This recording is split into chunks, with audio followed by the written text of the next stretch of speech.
Yippee-ki-yay indeed. Welcome to the NLFA Championship game Quiet. here on our last edition of Monday Night Mayhem. Welcome in. We have the Lumberjacks and the Bombers squaring off for the championship, the title, for all the marbles here Quiet. tonight. I'm Coming to you in a half hour at 9 o'clock for our quiet. broadcast crew. But in the Sit on the meantime, bed. we got you. We got the pregame here ready to get you started. So first of all, we have two explosive offensive teams here from this season. We should expect something exciting here. But Kelsey, let's kick it to you first. What are you? First of all, welcome in Kelsey here. Yeah. What are you expecting to see out of this game tonight? Man, this would be a fun game. This would be two high-flying offenses just having an absolute blast in the championship game. A culmination of a long season, right? It's been a long, hot season in northern Louisiana, and these guys have been just going back and forth. And these Lumberjacks are on fire right now, and it's hard to think that they might not be able to just come in and just keep rolling. I mean, the way they've been doing it. But the Bombers, they've been dominating since day one. So this is going to be a fun game. Offensively, defensively is going to be where the key is. Obviously, who can ever get the first stop or the most stops is going to be the team I think is going to pull this one out. But it's going to be a fun one to watch no matter what. Yeah, for sure. And you hit it. The Lumberjacks have been rolling for most of the season at this point. They are definitely the hottest team on a streak right now. And meanwhile, they're going up against the Bombers, who we haven't seen in a few weeks. And that could play a role here. So, Ryan, do you feel like that we could see that have an effect in this game, or the whole hot and cold team facing off against each other here? Oh, absolutely. This is definitely going to come down to how the Bombers can set the tone early. It's been a minute since they've played, so it could be that it could be the ring rust. It could be, oh my goodness, there goes my camera. It could be ring rust. It could be field rust. That they might take a couple series to get it together, but I'm curious to see if they'll take it to the Lumberjacks right out of the gate, and they're trying to avenge that 22-2 loss from about a month and a half ago. So I'm pretty sure that it's in the back of their minds coming into this championship game. Oh, for sure. The revenge is always on the table. It's a dish best served cold. And we're going to bring in Andy here as well. We're going to get Andy Mike's back on here. Oh, Andy, how are you doing this evening joining us here for another great edition of Monday Night Mayhem? How are you this evening? Well, I'm here. I'm alive. I can't say I'm thriving, but we are here. No, I'm good. I'm excited to see this championship game. I think, the main thing that we should be looking for in this game, hopefully, is to see, A, who's going to have the offensive firepower. B, is the defense going to be able to keep up with lateral movement and downfield shots that these teams will take? And I don't know about you guys, but I'm just excited to see this championship, to see this league come to fruition this season, and, just watch these guys play and watch some people hit each other and have fun doing it. And now, Andy, you've been one that on these broadcasts, you've been nailing all the kind of the X's and O's of what's going on in the field a lot of the time. What was the main thing that you noticed the Lumberjacks change to really get them on this winning streak as the season progressed? Did they start doing anything in your eyes better than they started off the season with? I think the main thing is, honestly, like I said, the defense. And, what I noticed the last time I had the privilege to call one of their games was that was the really catalyst for them to, on all phases of the game and both sides of the football, really start clicking. And I think it starts with turnovers and it starts with playing mistake free. The main thing for me is, obviously they're coming in, excuse me, to this game against the Bombers. We all know the Bombers offense, right? We had them early in the season as number one offense in the league. Their quarterbacks, I'll call him Mighty Mouse back there. He can run around. He can throw the ball deep. He makes plays, right? And they leave openings for him to run. Now, so the key is going to be pass rush for the Lumberjacks. Are they going to be able to keep him in the pocket? Whoever's on the ticker, you can how it works for you, Mr. Cooper. Don't be jealous of the sponsorship. Thank you, Proud 90 Golf. But anyway, what I was saying is, we're going to be looking at, are they going to be able to contain, the quarterback for the Bombers and not let those running lanes up? And then when he does get out of the pocket, because we will see that, are they going to be able to stay with their receivers, make plays, possibly get a turnover, as we saw last time we had the privilege to watch this team play. When they created turnovers, gave their offense a short field, they scored a lot of points. Yeah, it's pretty basic key to the game that usually the team who wins the turnover battle has the best chance of winning the game. That's something the Lumberjacks have definitely been able to do. So I definitely agree Bombers being able to match that would be key for sure. I know for me, something that I noticed that the Bombers started doing after the first couple of weeks was they switched up their backfield formation to more of a two-back set, flanking Banks back there. And I think that got them a little extra protection when it came to dealing with those kind of botched snaps that we see the Lumberjacks have happening to them a lot. Instead of him getting hit immediately of those, it gave him some time to run around and make something happen. Kelsey, did you notice that when it came to the protection, did you think their offensive line got better as the season went on, or do you think it was more so that they just switched up the scheme of what they had going in the backfield? They got smarter with the scheme, right? It wasn't like like we talked about some of the teams we've seen in this league, the Rattlers. I'm gonna pick on them right now. You set up a 3-man line against a 5-man front. Now the Lumberjacks got smart and they set up a 3-man line with 2 backs in the backfield, and they would actually be blocking backs in passing situations. Now when they would run off tackle, things like that, they would actually pull in that extra man on the line, get an offset line, have a little bit extra strength to get that ball around the corner. But you do see a difference in scheme when it came to their blocking, and for sure. And it is what turned around the season really for the Lumberjacks. I mean, you look at their first couple games, they were just letting whatever happened happen. It was just, you know what, you're gonna get to the quarterback. Hopefully he gets the ball off in time. And then they're like, what if we protect him for a good half a beat and see what happens? And we see what happened now. Yeah, it just gave him enough space to get outside to make some magic happen. That's what Banks has become known for this season. And speaking of Banks, Ryan, I want to go to you on this one because we have a unique showdown tonight, not only between the two most explosive offensive teams, but their quarterbacks are also two of the main players up for MVP of the league this year. So do you think, obviously the easy answer here would be that, whoever has the best game tonight is probably going to get your MVP. But so who do you see kind of coming out of this with as the big man on top? Because like we said, we haven't seen Esther in a while. We've seen a lot of Banks, but you think Esther still has that firepower to maybe get a little upset here on Banks, in my eyes. Yeah, I don't disagree with you there. I've seen a lot of Lumberjacks this year. I know what Banks can do. I haven't had a chance to see Esther yet. I'm curious to see what he can do. But yeah, for my money, it's Banks. Banks is the MVP of the league, and if he has a big game today, it's going to be. I think he might solidify himself as the league's MVP. I would definitely agree with that. I think that's a very fair point to say. And we got some fun stuff going on the ticker. So stay tuned. There's going to be some fun jokes passing on the ticker all night during the broadcast, halftime, all parts. Just jealous of my beautiful bald head. The key to the ticker, though, is going to be: will he actually make fun of himself? Well, that's why during the broadcast, one of us takes control of the ticker and we make sure we get our punches in. That's the key. I was hoping we wouldn't give that away, but yes. The man in the truck takes care of it, Andrew. Exactly. The man in the truck. Yeah, he's somewhere in another state. That's why we blame the sometimes spotty internet service. But anyways, let's bring back the fourth wall here.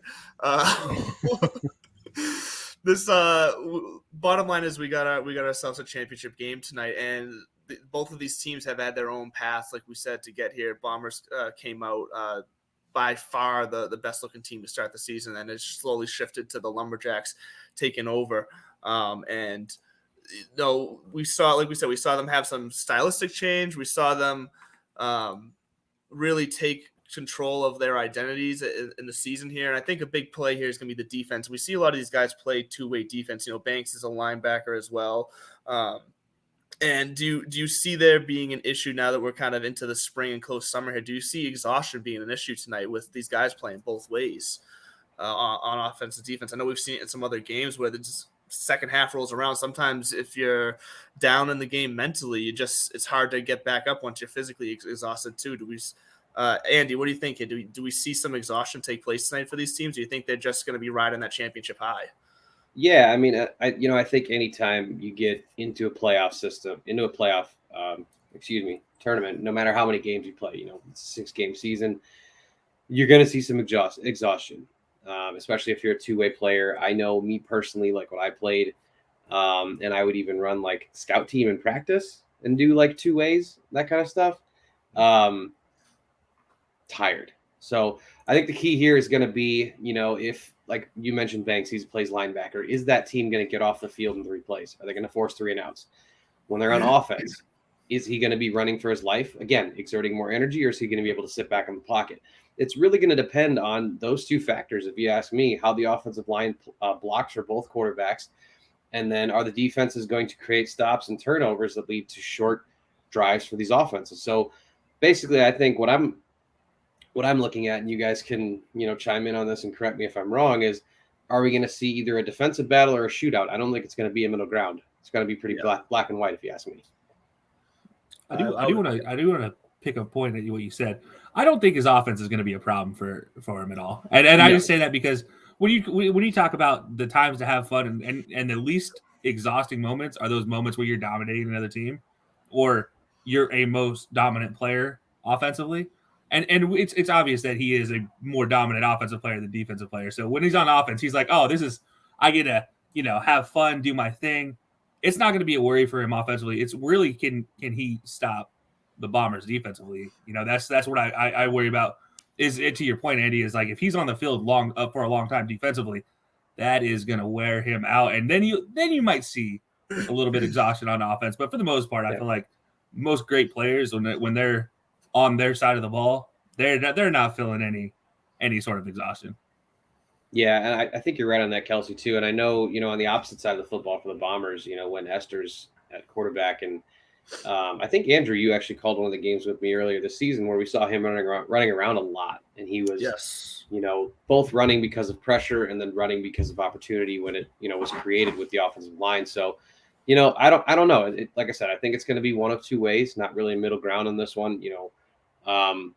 What I do think we're going to see, though, is I think we're going to see which team has improved the most over the last couple of weeks. Obviously, we know the Lumberjacks come in on a 4-game winning streak. The Bombers come in on a 2-game winning streak. So both teams playing good football. The top 2 defenses in league, top 2 offenses in league. So, you could have scripted this, I guess, from the beginning of the season, but anything can change on any given day. And to Andy's point about exhaustion, I'm curious to see with the lines being the way they are. As a big boy myself, I've played both positions, offensive and defensive line. I want to see how in this kind of heat and this kind of weather, how both lines are going to play, especially when it gets down to the nitty gritty in the last 10 minutes, the last 5 minutes, the last 2 minutes of the game, how it's going to pan out for both offensive lines. Could it be, can they last both halves? Can he, or 4 quarters? Can they, is it going to be a mental aptitude of physical exhaustion that costs one of those teams the game? It's going to come down to the lines. It's going to come down to how both teams manage the weather, get some fluids in you before the game, before and during the game.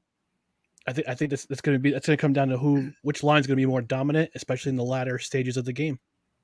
And oftentimes in championship games, it's just simply who wants it more. It is going to come down to just who wants to show up and leave it all on the field to end the season. I'm not even going to read that bottom one right now because I'm in the middle of talking. But anyways, what I thought was something interesting we saw in the Lumberjacks playoff game last week against the Roughnecks was the Roughnecks actually did have some success attacking that defense, and they did it by passing the ball. And it's something that we haven't seen a ton of happen with success in the league this year so far. So if the Bombers can find a way to get some balls downfield and take off the top of this defense, they might be able to find some success in attacking this Lumberjack defense and keeping them honest, because something the Lumberjacks are good on defense is just being aggressive. They're jumping routes. They're attacking where they need to attack. So taking that top off might be something the Bombers can try to look to do. And I guess the question is, and I'll open this up to all you guys, do you think Esther is the type of quarterback who can pull it off? Does he have the arm to push it downfield? I do. I'll take this one first. I do, but I think, again, it depends on why he's moving. If he's moving with somebody chasing him, we've seen him kind of be both sides. We've seen him make plays, and okay, I'm going to get real nerdy in football here for a second. If they have the right play called, okay, if they have a receiver coming digging across the middle, following his bootleg or following his motion. So it's going to come down to the skill players on the outside. Are they going to follow their quarterback and try to help him out and try to get open? I believe in the last game, that I was on, I think it was the Lumberjacks, we saw a lot of bootlegs rolling left and then like tight end or a streaker running a corner route. Okay. So if we see some of that, I think it'll work well. If we see, kind of that the skill position play where it's just like running a route and then kind of backyard football-y where it's just like, I'm open. I don't know, because Esther is vertically challenged. Let's just say that. But as far as arm strength, and what I like about him is his field awareness. He does have field awareness, so if he does see somebody coming into a position where they're open, he will throw the ball. Same thing with Banks. Both of them, I think, are well equipped to do that. It's just going to depend on the purpose of them moving and how their skill position players are reacting to that. Yeah, I think that's a very good point, actually. If he moves with purpose, if that's the point of the play, is for him to roll out left, and they have the blocking set up for that, and he doesn't have to basically go Johnny Manziel in the backfield. Anybody remembers Johnny Manziel highlights? He would spin around 3 times just to throw a ball 4 yards.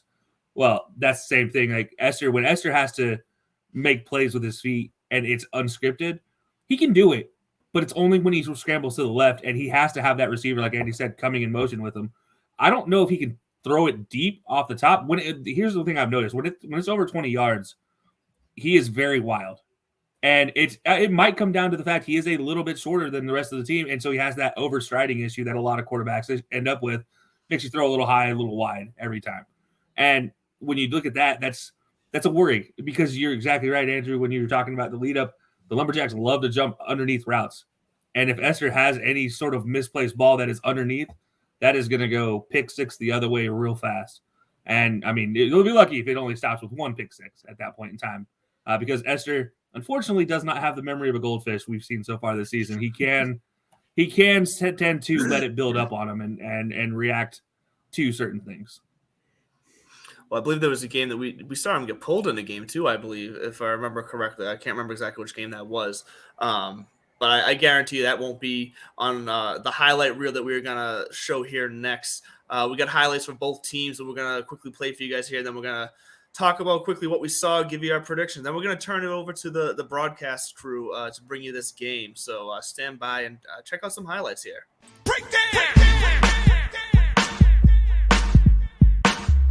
Huge playoff game between the Lumberjacks and Roughnecks for the right to face the Bombers in the NLFA Championship. Let's start here early in the first quarter. Little misdirection. Derek Banks takes it up the sideline looking like the MVP candidate, getting the Lumberjacks up early 6-0. That was after a couple of fumble attempts by the Roughnecks, taking advantage. Then the subsequent extra point, doing it himself all day. They're up 8-0. The Roughnecks, however, came to play today. Weston Bigby, a huge man-type run, would not be taken down, would not be denied that touchdown. Great job there, great run. Put the Roughnecks in position 8-6. Then we see Ortiz doing it himself. He wanted to take a page out of Banks' books. Hey, I got to get in there. Let's tie this thing up. It's 8-8. Then this happened. Noah Stanley on the run. He's gone touchdown. Great throw by Ortiz. Great play. The Roughnecks making it rough for the Lumberjacks, putting it right back to them 14-8. The subsequent extra point, however, is no good, which would prove to be costly as Derek Banks finds a slanting Marvin Carter over the middle, giving you a reason to want to go to the gym with a strong catch, tying this ball game, getting the Lumberjacks an extra point away from the championship game. Then Dante Casey high steps himself and the Lumberjacks to the title game. Final score 16-14 Lumberjacks. And that sets up our championship. The Bombers facing the Lumberjacks next week for the NLFA title. And we start there how the Lumberjacks got here. Unfortunately, we don't have any highlights from last week of the Bombers because their game was forfeited by the Rattlers, paving their way to slide right into this championship game to face off with the Lumberjacks. So before we close out here, I do want to go around the horn here and just get everyone's prediction of what you think is going to happen, who's going to win, and how do you think it's going to go? So let's start with Ryan, and we'll just work our way around. I think it's going to be. I think it might be a tighter game than what people expect, but I think the Lumberjacks will pull away at the end. I got the Lumberjacks winning 23-14. Fantastic, Andy. What are you seeing here as well? So I'm going to also say it's going to be close, but I'm going to say it's going to be a little bit more scoring. I'm going to say we're going to see 28-26 Lumberjacks, and it's going to come down to those 2-point conversions. And I think we're going to see a really good football game played on both sides. But Banks and Esther take over and show why they're the two running candidates for the MVP of the league. Okay. Wow, I guess I'll be the different. I'll be the naysayer, I guess. I'm going to go highly offensively for one side. I think this is the game that the Lumberjacks stumble up, and this is going to be a Bombers show. I'm going to go 28-8, and it's going to be a Bombers win. All right, dare to be different. I like that. I am, because I've watched most of the Lumberjacks. I do like what I've seen out of them. I am going to go Lumberjacks. I do agree that it's going to be a bit closer, though. I'm seeing something more in the 28-24 range, Lumberjacks over Bombers here. Like I said, I think the Roughnecks showed us a bit last week of how you can beat this Lumberjack team. But there you have it. We got 3v1 here as far as who we got for the winner of this championship game. We'll see who comes out on top. But real fast, we're going to cut to a commercial break, and then we're going to jump into the broadcast crew to bring you this championship game here on Monday Night Mayhem for the NLFA. We'll see you guys at halftime, and thanks for hanging with us.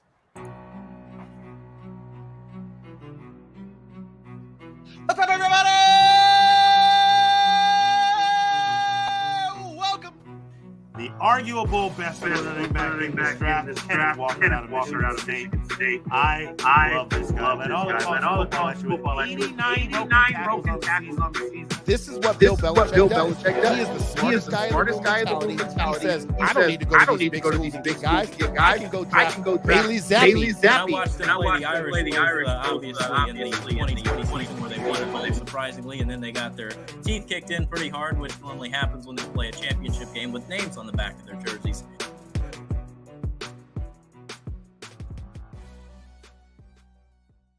I'm ready.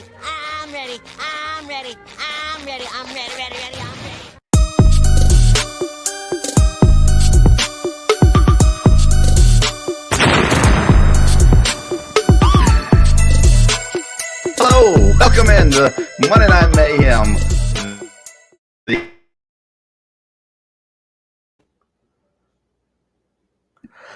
All righty, I think Vince is on a bit of a delay. So while we wait for Vince to come back and join us in real time, let's get things started off with me and DJ. Vince, are you back with us? I think I am. How you doing? You are. All right. So he's right back in time. Well, let's get things started. We got a big championship game here tonight, and all we're super excited. Sorry to steal the lead in, Vince. Take it away, Johnny. Man, I had it all planned out, and then everything's going haywire. Welcome in. Monday Night Mayhem, NLFA Championship. Thank you to the guys back in New York taking care of us. They're getting us all set up on the pregame as well. And we're excited to bring you the matchup number 3 between these two teams. And one of them has to come out on top, joined by Jason Cooper and DJ Stewart. I'm Vince Stover. Welcome into the broadcast. Guys, we heard the gentleman talking here beforehand. And now we've got to get to the real nuts and bolts of it all right here. Let's start with you, DJ. You heard the guys talking. What do you want to see out of the Lumberjacks here today in this championship game? I want to see them build off of what we saw last week. They got a chance to play a playoff game, so they got to feel that atmosphere. And we saw they were a little rusty in some spots, you could say as well too. They weren't quite high flying. It came down to a 2-point conversion to beat a team to win that game. So I want to see if they can build off of that, and maybe they got the kinks knocked out, so see if they can come out of the gates firing, because a lot of these playoff games, you can kind of set the tone early in the first quarter, so I want to see if they're able to set that tone early and maybe catch the Bombers not quite taking off yet as well, too. Maybe they backfire a little bit early on because they're a little bit rusty, so I'm curious to see what the Lumberjacks, if they're able to build off of last week. Jason, on the other side, it's the Bombers. They have been off now a couple of weeks. But they have one of the most exciting players in the league, and AJ Esther as well. What are your thoughts on the Bombers coming into championship week? Yeah, it's that proverbial question. Are you off the week, get the rest, ready to rumble, or do you need that momentum to get to the next ball game? We are certainly about to find out. It's all about preparation, timing, that type of thing. So as long as Coach Spoon got the message into the Bombers, like, hey, I know we're off, but we still got to practice how we play. Everyone show up. Everyone, we got to put in like it's game time. We'll see if that happened. We know AJ Esser can make plays. However, the last time these two met, the Lumberjacks shut him down to a big score of 0. So we shall see if they have a game plan for that, or will it be the same thing again? We're about to find out. Yeah, and you mentioned it there. I want to talk about the defenses a little bit because we talk about AJ Escher, we talk about Derek Banks Jr. The reality is that not only these the two leading scoring teams in the league, it's also the two leading defenses in the team. DJ, we're going to go to you first about the Bombers defense. Is there anybody on the Bombers defense that stands out to you, or someone that you're keeping your eye on in this game? You must be reading my mind, because that's exactly where I was going to go with this one. No matter what you said to me, I knew exactly where I was going. So this teases up perfectly. So one thing we've done with all these games, I like to look at guys that have attributes: height, size, speed, something that stands out as well too that you can't really scheme up. And for the Bombers, they got a defensive back who honestly looks like he could play linebacker, looks like he could play offensive line. He could play just about a little bit of anything as well too. And that is Philip Sanders, standing at 6'2", 220 pounds as a defensive back. The reason I want to highlight him is, good luck throwing over the top of him, because we know in these leagues the quarterbacks don't always get a lot of time. So if you're under pressure, he's got a long wingspan, that's a lot of real estate to have to throw around. And we know how much that Derek Banks likes to run the ball too.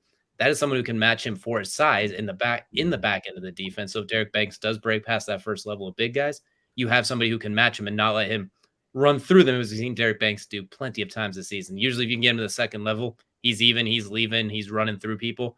Sanders is a guy who can kind of match him up size-wise and actually bring him down and mitigate some of those extra yards after contact. And then, I'm going to go right over to the Lumberjacks as well too, because I want to get both sides with some attributes. I like to point out the guys that stand out a lot. So we talked about Esther, a little bit of a shorter guy, standing about 5'6", 155. Well, there's going to be a big man by the name of James Robinson, a defensive lineman for the Lumberjacks, standing at 6'3", 320 pounds. So literally lapping him in weight plus a little bit extra, and standing almost a foot taller, coming right into his face. We talked about AJ Esther. We talked about in the pregame. They want to get him kind of outside of the pocket on purpose, let him make those plays. But in the pocket, if you have someone that big that is literally twice your size and almost a foot taller than you, I don't care if you're a Hall of Famer, I don't care if you're a Pee Wee captain, I don't care if you're the intramural MVP. It is tough when someone twice your size is barely down on you to throw an absolute dart. So I am curious to see how those two players impact the game for these MVP caliber quarterbacks. Jason, let's go to you defensively as well. Any guys that stand out other than the ones that DJ mentioned? Just go quick to the Lumberjacks. I know we're up against it. Were you talking about the outside attack, of the Bomber, so to speak? So Dimitri Casey, linebacker, like to see what he can do following AJ, making sure he doesn't get upfield. They're going to go lateral. Keep him lateral. Don't let him go upfield. So I'm interested to see if he can get the speed to follow AJ tonight and shut that Bombers offense down. All right. Very good. Well, I think it's time for game time, gentlemen. Finally made it to championship week in the NLFA on Belly Up TV. We're going to give you the quick intro, and we'll be back for the coin toss of the NLFA Championship.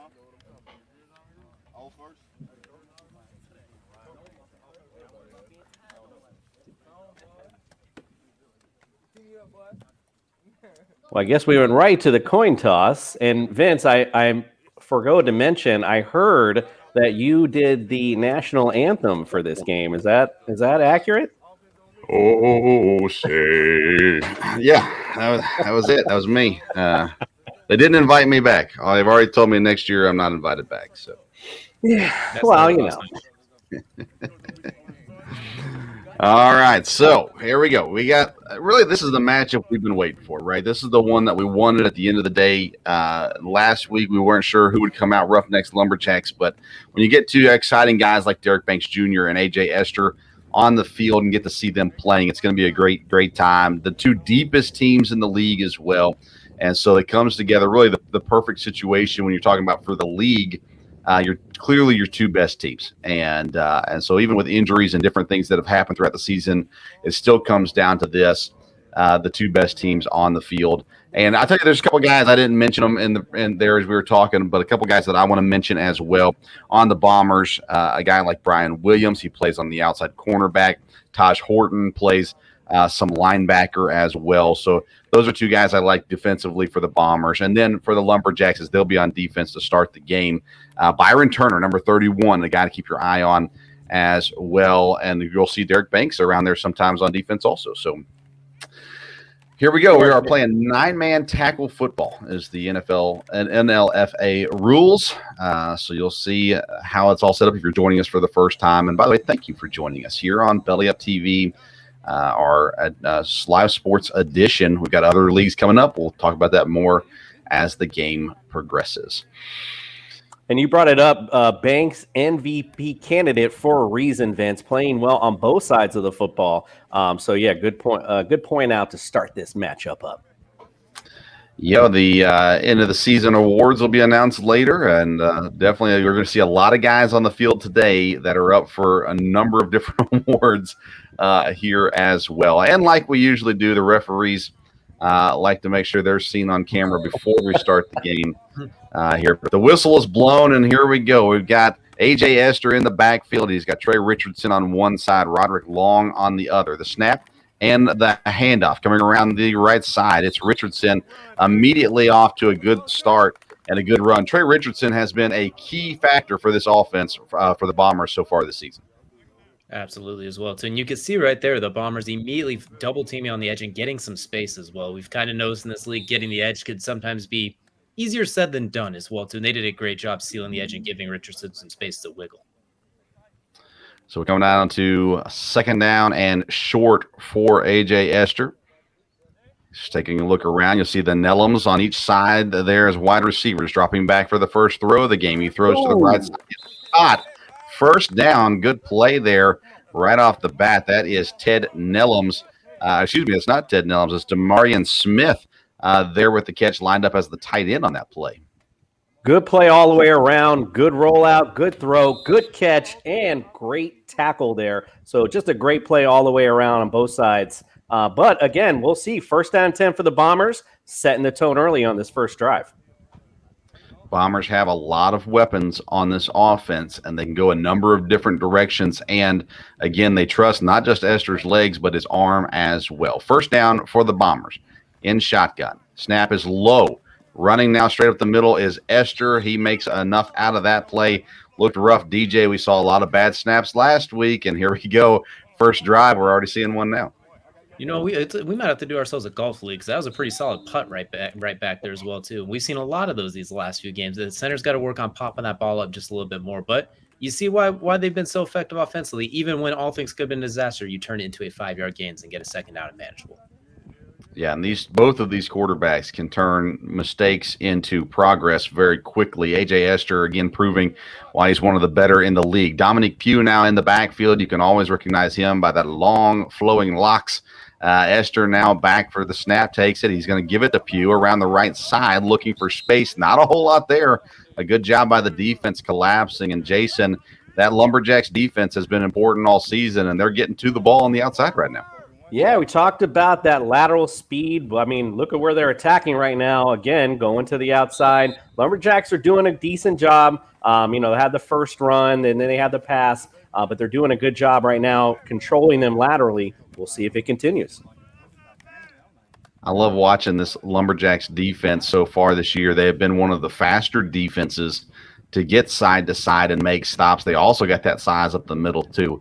Esther again in his familiar shotgun. This time he's going to pull Trey Richardson right behind him. He's got a running back to his right as well. Snap, and they're looking for Richardson. No, he's going to keep it roll around to the left, throwing to the left. Caught. Evading tacklers, dragging tacklers, and eventually Roderick Long gets brought down, but a great play there by the Bombers getting that next first down. I don't know if Long has a nickname, but I think I'm going to call him Tree Trunks because you saw him put those legs to work and carry the defense on his back. What could have been a gain of maybe half a yard, he turned into a 7-yard gain as well too by keeping those legs churning. That was an incredible second effort to get first down. Hey, great throw by AJ, by the way, too, on throwing, running to his left. I know that's not his normal size, so a great throw. You're right. Great job there. Roderick Long, important in week 1, and then he kind of had used other people. Here comes Pugh now. No, it's dropped, fumble, and it's recovered by the Lumberjacks. Let's see if we can take another look at what happened here. Looked like an exchange issue between Esther. You can't have that miscommunication. You can't have that miscommunication in the backfield leading to a fumble like that as well, too. It's the simplest thing in football is the simple hand quarterback running back exchange next to the center quarterback exchange. And huge play for the Lumberjacks now getting the ball back on offense after the Bombers looked like they were going to bombs away down the field. Yeah, crazy turn of events there as the Bombers looked like they were controlling everything on that drive. And then, we saw it with the snaps. We talked about it last week, and now we're seeing it even with that exchange between the quarterback and running back. And Dominic Pugh has been a dominant running threat throughout this season, and a huge turnover for the Lumberjacks. And now we get to see Derek Banks Jr. for the first time today on offense. He'll go with the spread out receivers, one running back in the backfield with him. Now they're going to bring someone else in to join them, one on each side. Lots of motion for the Lumberjacks, lots of activity. They try to go up the middle. Jason, what'd you see going on there? Well, I think someone should have zigged where they should have zagged. In that particular situation, just too many people going to in motion. I think, listen, they kind of tricked themselves. We saw this play last week where they did the motion and then ran up the sideline. I think it was Banks who took that to the house. So, again, kind of confused themselves there on that one. Definitely a lot of activity, a lot of traffic. You kind of want to get away from the traffic. They brought everybody in. Telly Ford joining in the backfield, listed as a backup quarterback as well. He's got some speed on him. A high snap. Banks catches it, though, gets it out to the left side. A good job by Banks getting out to Marvin Carter, I believe it was, and him or Devontae West out there on the left side. And we saw it last week with that, too, getting that out to the outside quick to give some space to run. I gotta say that I think they can hear us now because we talked about all these low snaps, and next thing you know, we got one almost going over the head of the quarterback as well too. So we know we're getting somewhere as well too. We just got to find that sweet zone. But I think that's gonna be a lot of success for the Lumberjacks is those quick passes, especially if the Bombers are gonna run with a 4 defensive linemen looking against their 3 offensive linemen. You're gonna have numbers on the edge. You just got to get to the edge and be able to get some space to work. In the backfield now is Chris Williams. He came on late in the season and was incredibly effective. Devontae West will be on the right side of Banks. After the timeout now, official making sure he's getting seen again. He's going to take his time. Sure does like to pause the game, Vince. That's for sure. Championship game. You got to get all the airtime you can right now. It's the last game of the year. Can't hold anything back now. Last game. You're right. Everybody waiting. Here we go. We're going to get to play some football now. Jamada Armstrong is the center. He'll be snapping to Derek Banks. Banks gets the ball. It's the handoff to Williams. Up the right side. Moving forward, getting some yards. And now the Lumberjacks trying to make something happen after this turnover. Yeah, I mean, hey, you got to take advantage of the situation. Got a big turnover. Now let's see what the Lumberjacks can do with it. Really a good way to answer after stopping the Bombers, making the big crucial mistakes. Let's see if they can continue this drive. Big third down here, though. Huge third down early in this game for the Lumberjacks. Derek Banks with one man beside him is Devontae West looking to throw the ball down the field. He's got 2 guys streaming down the left side. Huge catch. Absolutely beautiful job reeling that one in as well. So you can see it kind of faded outside his outside shoulder and to the point where you even had 2 guys wide open right there, but incredible job tracking that ball and catching it for a huge play and setting up the Lumberjacks in scoring position as well. Yeah, huge play, DJ. We saw a catch like that last week with Ortiz. I mean, listen, that's the hardest catch to make when it gets behind your head like that, trying to find it. You're just putting your hands out there hoping for a prayer, and he got those feet in bounds. That was a magnificent catch. Jeffrey Flournoy with the catch had a huge play last week. Now you're going to see the running game again try to take over straight up the middle. Flag comes down at the end of the play, behind the play. Looks like a illegal block there. Now they're going to say hands to the face on the defense, face mask. So just like that, the Lumberjacks get the help as well from the defense. So we talked about mistake-free football in past games as well. You're in the championship game, and it really comes down to the person who makes the least mistakes, right? Absolutely. Indeed, right now, a fumble, a penalty. We're starting to add up on the Bomber side. That's for sure. All right, the Lumberjacks now, they can smell the end zone. Here they sit. Two guys in the backfield, Dante Casey on one side, Chris Williams on the other side. The referee is saying, hey, you guys got to get out of the way. Chain guy, we don't need to chain guys. They're trying to get some camera time too. Here we go. Casey on the left, Williams on the right. Banks takes the snap, hands it to Casey. Casey gets strung out to the right side. Nowhere to go. The defense all over it there for the Bombers. Well, we're back to the low snaps, almost like it was a croquet putt on that one as well, too. But that was a great job actually corralling the snap and at least making sure it wasn't a turnover. But not a whole lot of room to work with, and you see a loss of about 5 yards. Yep. Speaking of croquet, we do have a big event coming up on Belly Up, so you want to be checking that out. Croquet is one of those things I never realized people watched on television, but now I'm an avid tuner-inner of that. Dante Casey to the right. Banks takes a snap. Man in motion around to the right side, making things happen. It's Flournoy again. Another great play by Flournoy. Had the big catch earlier to get him down here. Now a good run to get him back pretty much to where they were after the last Bombers penalty. That was a really heads-up thing that he did there as well, too, is he put his foot in the ground and went north and south instead of carrying it around wide and trying to get really, really wide to the edges. He just turned it straight upfield and turned that into a nice 8-yard gain. Great point, DJ. A lot of the guys today have been doing that. He put his head down. Now the team's in position to make a score. Banks takes the snap. He's going to take this one himself over the right side. He's got a touchdown. Lumberjacks. MVP candidate doing it again. We talked about sticking your foot in the ground and going north and south. Well, Derek Banks did just that on this play as well, too. You see him barrel his way forward, dipping the shoulder, and everybody – I'm not saying they would have stopped anyway, but there were some business decisions made in there not to step in the way of between him and the end zone. Smart business decision, I would say as well, DJ. You can't have business decisions in a championship game. This is for all of them. Flag is down. Flag is down. And it looks like maybe it just got dropped. 6-0. The score still says. Now the extra point. Looking here, this is Casey going up the right side. And the official says no good on the conversion. So the Bombers hold them at least on the conversion. It's a 6-0 game now. And the Lumberjacks, after getting the turnover earlier, are able to convert into 6 points. And when you get turnovers, that's exactly what you have to do, right, Jason? That's exactly right, Vince. Take advantage of the opportunities when they present themselves to you. I mean, again, you talked about the heat. That's got to be disheartening for the Bombers. Their first drive, you have a fumble. Now you have the Lumberjacks take it right down on you.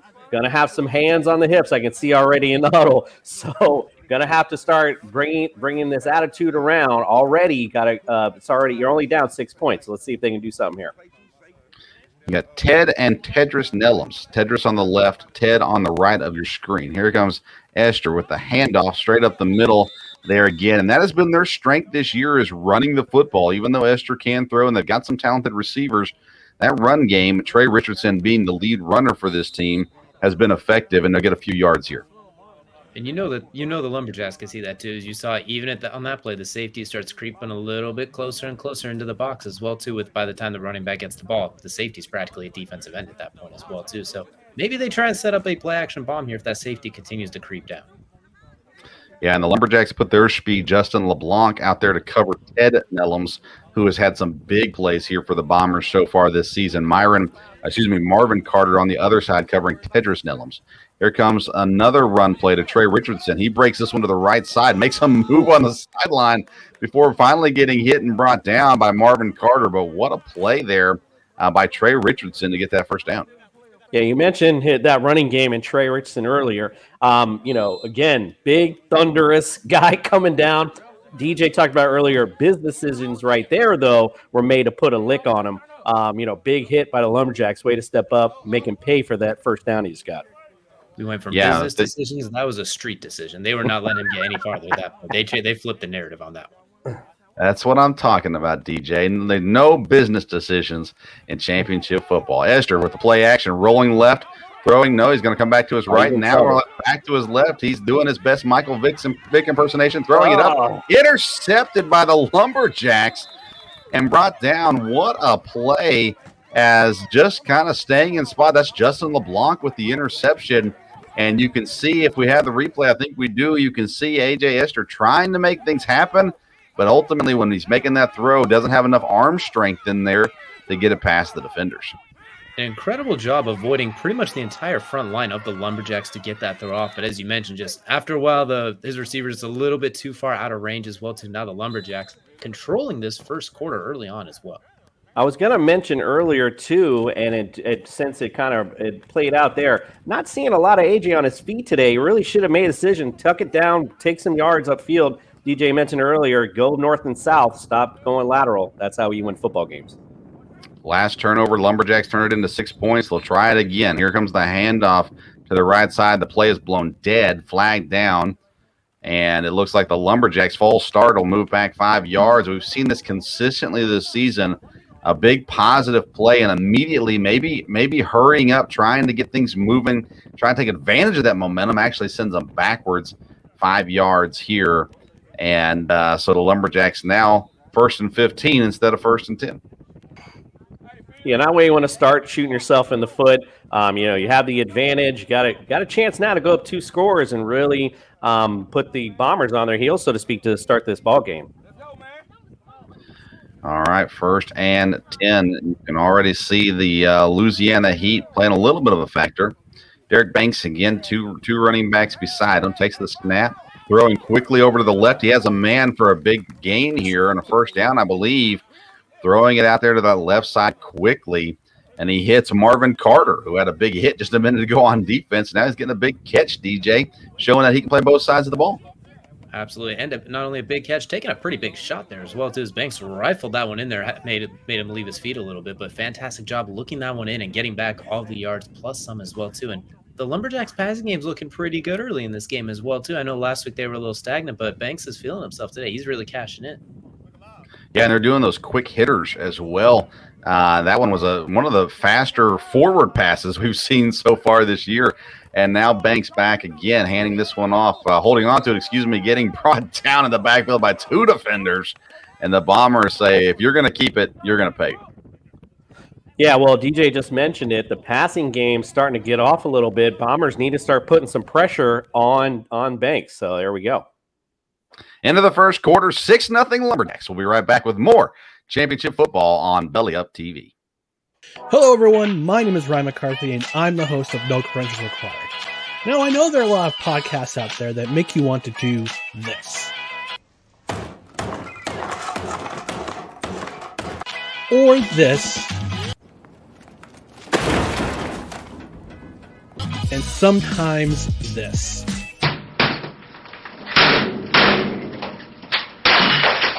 Well, this show shouldn't make you want to do any of those things. But No Credentials Required offers the best quality sports talk, interviews, fascinating sports takes, and even the occasional live stream. We offer it all. So tune in every Saturday morning at 10 a.m. on Belly Up TV. Or catch episodes of the podcast wherever you podcast. No Credentials Required, where you don't need a press pass to talk sports. Ryan doing his things on No Credentials. Great show. Make sure you check out all the great shows on Belly Up. Ryan also does little arena stuff too as well. He does lacrosse. He does arena. He does it all for sure. Here we go. Back to football. Banks back to pass, throwing to the right side this time and scampering down the right side before finally getting pushed out of bounds. Number 27 I had it, and now I don't.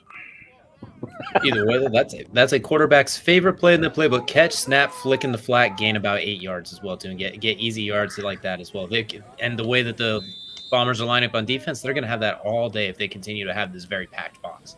Yeah, we just talked about right before the half them needing to put pressure on Banks. Well, DJ, they countered the pressure right there, as you mentioned, with the little flip out. Tyrez Moore with the catch. And a great job there making the most happen with it. He's in the backfield with Chris Williams. Derek Banks now takes the snap. He's going to run immediately to the trying to get somewhere, and there's nowhere for him to go. The big defensive play there. The Bombers step up with a huge stop right there and doing what they need to do. Yeah, that's a big momentum swing right there for sure. And look at this, Vince. We got a penalty on unsportsmanlike conduct on the Bombers. I'm sorry, but I don't know what happened there, but I do not like this call at all. These are men on the field. These aren't children. If it's something about, cursing or something that's said, a lot of emotion going on. It's a championship game. I hope the refs stop making themselves part of this football game. I'll say they're definitely blowing up the momentum that the Bombers just had right there as well, too. They finally were starting to get a stop, and next thing you know, the Lumberjacks are chopping away and going right back into scoring position as well, too. So that's a crucial mistake for that one as well, too. And I agree with Jason on that one. You want as few penalties as possible in this game as well, too. But that could prove to be a costly one as well, too. As you finally get a little momentum, and now you're back in your own territory. Yeah, backed way up. Esther, though, is going to give this one off immediately to Roderick Long, who gets swallowed up in the backfield by Dimitri Casey, a guy, Jason, you talked about pregame. I did, and look, we got another flag, though, Vince. Yeah, Dimitri, again, following on that outside, that lateral speed, able to make the play, and we got a hold on the Bombers, looks like. Unbelievable. They're going to decline the hold. And they got to be careful here. They need to make sure that they're don't shoot themselves in the foot anymore. Timeouts being called here, making sure they can kind of get things under control, I think. But, if I'm the Bombers right now, DJ, I'm going to try to live up to my name and see if maybe we can test those defensive backs a little bit and get something down the field. We haven't seen much of that yet from A.J. Esther, with the exception of two plays. One was nice. The other one was intercepted. It is kind of surprising. They've almost came out really conservative feeling as well. So it's almost like they're trying to slowly work Esther into the game instead of just letting him do what he's done all season as well, too. So I'm curious to see if now they've got a few drives in, maybe they start to let him air it out and do what he does best. And not even, Vince, just a caveat on that, rolling out to the left, too. That's not the way to get your offense going. Yeah, roll to your strong side. Roll right and make something happen. You're going to see now a offsides is called on the defense, so they get a few yards back here. And you're watching A.J. Esther now in the offense. What they're doing, they like to run this basically a two tight end set, although not traditional tight end as we know it in 11-man football. Courtney Davis on the left side of the line, and you'll see Demyron Smith, on the right side of the line as well. Two running backs in the backfield. Esther, play action fake, rolling right. He's got all kinds of trouble going the wrong way. No. It started off good, and then it got a yikes, and then it went to just downright, oh my goodness, no. Oh, the helmet's on. Jacoby Cass there on the sack. As much as we talked about getting him outside the pocket, especially to his right, once there's four guys surrounding you, that's probably time to just kind of flick it away or take the down, not trying to reverse field and outrun four guys. And very few people are getting away with that as well, too. And I know they kind of have some Lions looking color jerseys there, but I don't know if he's going to get away with Barry Sandersing 30 yards in the backfield. Yeah, and again, north-south, DJ, we talked about it earlier. There's very basic direction in football. You're not going to win going east-west. Doesn't make much sense here, especially if you're supposed to go north. Going south is definitely the wrong direction. You might be able to pull off northeast, but southeast is definitely the wrong direction at that point. A.J. Esther back at quarterback. I think he's out there, Vincent. And this one, he is out. You're right. Hands it off. That is Courtney Davis at quarterback that time. Gave it to Trey Richardson. Try to make something happen, and really nothing happening there, bringing up fourth down for the Bombers. And this is really a situation I'm all for going for it on fourth, but this looks like a punt situation. Unless you got a play specifically designed to get 18 yards, it's really hard to kind of go for it in this situation, especially in the 9-man football league where we've seen quarterbacks are basically under siege right away. Most of the big plays are kind of just tossing it up there, but 4th 18, there's not a whole lot of room to work with. Not a whole lot of options for sure on this one. Now you're going to see The punt happened. Again, there's no rushing the punter unless there is a fumble, in which case then you can go after the ball. The ball becomes live at that point. Here comes the punt. It is up. They got some dynamic athletes back here. Got some movement. He gets it to the left side, up the sideline, could return. And Jeff Flournoy continues to be a key player in this game. What a great return there for the Lumberjacks. Yeah, making big plays. Yeah, we can see here on the replay as well, too. Really good initial blocking there as well, too. And getting out to the edge. And honestly, right there, if they had just like another 3 or 4 feet of real estate width-wise, he might have turned that one up and got taken all the way to the house. Just ran out of lateral space. Yeah, he had the blockers, just like you mentioned, just ran out of the field. But he definitely had the blockers in front of him to take it all the way. Great run back. Philip Sanders with the punt. DJ mentioned his great defensive ability. You get to see him make his first play of the game with a punt. And again, Jeffrey Flournoy, big catch. He's had a big run and now a big punt return. Here comes Derek Banks, fumbles the snap, tries to go forward, nowhere for him to go as the defense was all over him. Just can't keep making those silly mistakes. Not at all as well, too. We see once again another really low snap brought to you by Croquet. Just tossing that out there as well, too. And Derek Banks has done a good job not letting them turn into catastrophic turnovers. But at some point, you got to kind of worry. They've been in full control of this game, but only have 6 points to show for it. So you got to hope that they're going to be able to get these little things under control to potentially blow this game open. Yeah, and that snap wasn't horrible. It wasn't great either, but he was able to control it. He made the drop there. You got to make the most out of it at this point for sure. And we see this defensive line has been really effective this year for the Bombers. Catrion Mingo, Jamaz Henry up front, Mark Stevenson. They're going to need to get some pressure back there on Derek Banks to make him have to throw something that he doesn't want to do. Big time play by the defense to get back there, but Banks holds on to it, pulls it back, makes a run up the sideline. Touchdown, Derek Banks Jr. The Lumberjacks continue to pile on. The MVP. We talked about having to make some big plays there, and, well, you saw it. He was able to get around turn that one upfield, and he showed off some afterburns. You talked about people getting out of the way of him as business decisions. No one tried to get out of the way. They just couldn't get in the way at this point. He showed that second, third, and fourth gear up the sideline.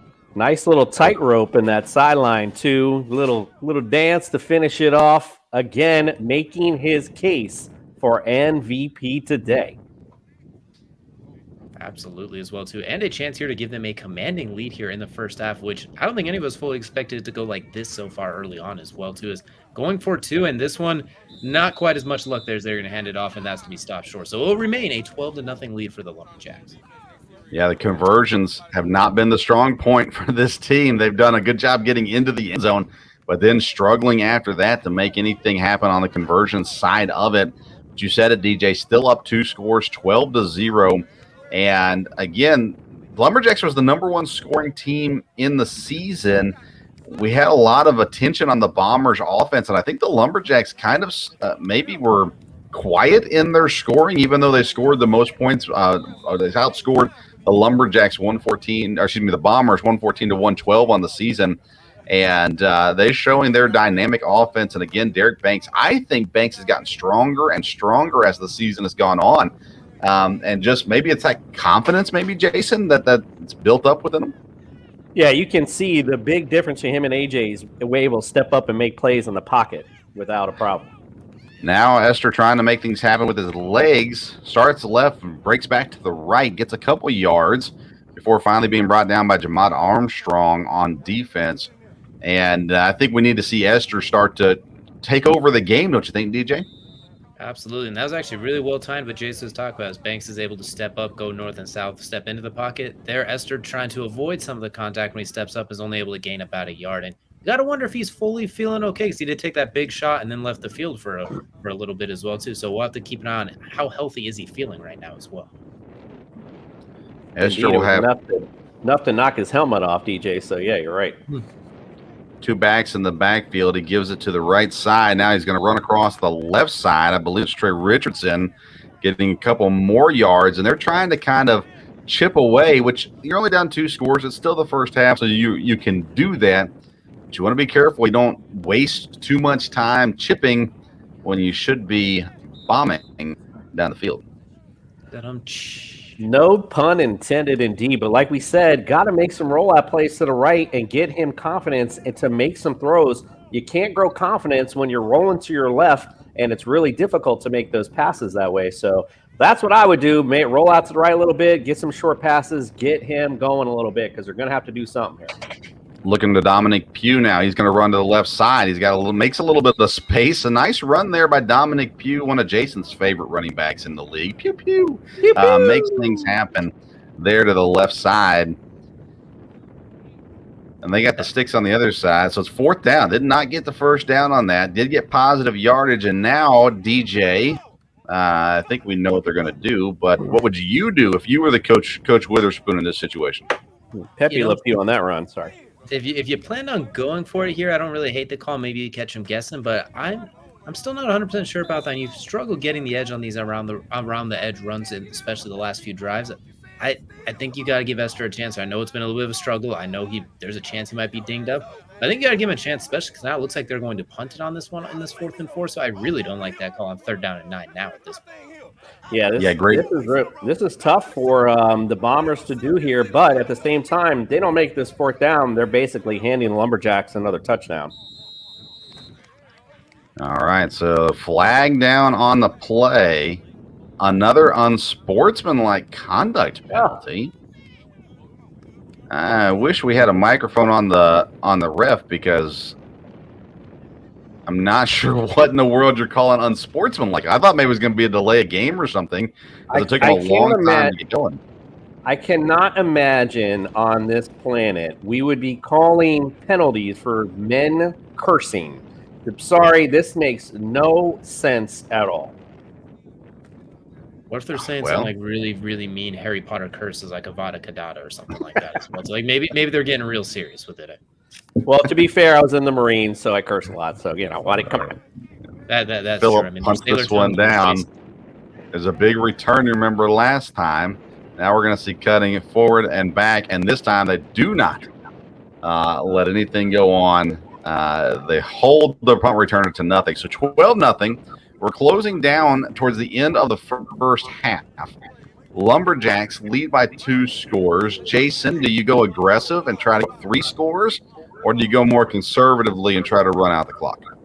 Well, it's one of those. Let's do a couple plays, see where that leads us, and then we'll kind of play it out from there. If you get a nice 10-yard run or something, break off something nice, and maybe we play around a little bit. If not, then we play it conservative. We got the lead.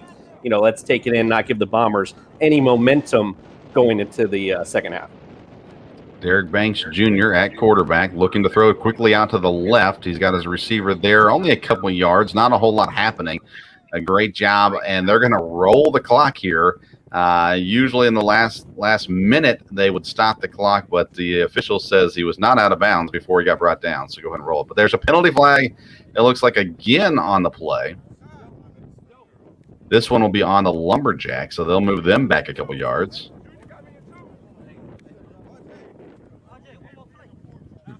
All right, so DJ, we saw him go quickly to the left, looking for something fast. Is that setting up something for something deep eventually? If I have an MVP candidate like Derek Banks, a quarterback who's been cooking today, I would give him a chance to take a shot here, but that's just me. Ooh. He goes short to the right. It is tipped and dropped down there as they go quickly out to the right side. Cannot make things happen. Tyrese Moore, we're seeing him used often here so far in the first half for the Lumberjacks. Couldn't make the catch. Looks like the defense got a hand on it as well. Yeah, that was the big mistake I was talking about. If that's a catch, that's to the house, and they got a touchdown right before the end of the half. So you got to be careful when you're making these plays, especially right before the end of the half. Derek Banks Jr. in shotgun. He's got Tyrese Moore to his right. Taking the snap, dropping back, rush straight up the middle. He's going deep on the left. Whoa! Oh, man. And what a hit. There's 2 flags fly on the play. Ooh. What a huge hit stick, and then a host of flags came flying out on that one as well, too. That looks like they're gonna call us on the defense, but what an incredible job getting there late in the wood. didn't seem like a hit worth penalty worth. I mean, it's just a nice timed hit. Not sure what the penalty's for, but maybe they're not allowed to do those. Maybe a blindside hit in this league. Looked to me like he got him in the chest right as he caught the football. Looked clean. DJ, your thoughts on it? Shoulder hit him right in the chest. I mean, it doesn't get too much better than that. No helmet-to-helmet contact. I thought that was a pretty clean hit, but it's going to set the Lumberjacks up with some prime field position. And Derek Banks throws to the left. Laser beam following it up. And my goodness, rumbling, bumbling, and stumbling forward as well. So the Lumberjacks capitalizing on it and get it inside the 5-yard line. So my goodness, what an incredible play following the penalty. Dimitri Casey, who we talked about defensively, coming up with a huge offensive play and a huge quick shot out to the left to make things happen there. Derek Banks and this offense trying to get a score in. 1 versus 4. I mean, he was not going to be denied. What a great run. Nice juke to set it up and way to power it almost all the way to the TD. Derek Banks now trying to get it in the end zone before halftime. The snap, the hand of Williams up the middle. And they say down short of the goal line. So we're going to get another opportunity. Yeah, that's a big stop for the Bombers. Stop this momentum. Again, I'm not sure what's going on with the Mater clock, but we might have a little bit extra time left, so we'll see. Soccer clock as normal for us, and I'm telling you, these guys are big up front. Jamaz Hendry, Catrion Mingo, Mark Stevenson can clog the middle. Maybe you try to go outside here. They're going to go with Cass. No, it's a fake. Banks keeps it, scores. Touchdown, Lumberjacks. Third touchdown of the half for the Lumberjacks. Job of just getting the ball into your playmakers' hands there as well, too, on the goal line. After seeing that first down carry where they ran into everybody as well, too. The defense keyed in on the running back, and they let Banks get loose for the first time. They unfortunately let Banks get loose, it felt like, in a while, and he's able to capitalize. Yeah, they put big Jacoby Cass up beside him. He's a big old fella. Play action to him. The defense seemed to bite on that, thinking maybe they would go with the weight up the middle. And Banks holds on to it his second time that he pulled back and I think they're talking about this, Vince. I don't think he got in. I think they're talking about it. I think he just signaled. Uh-oh.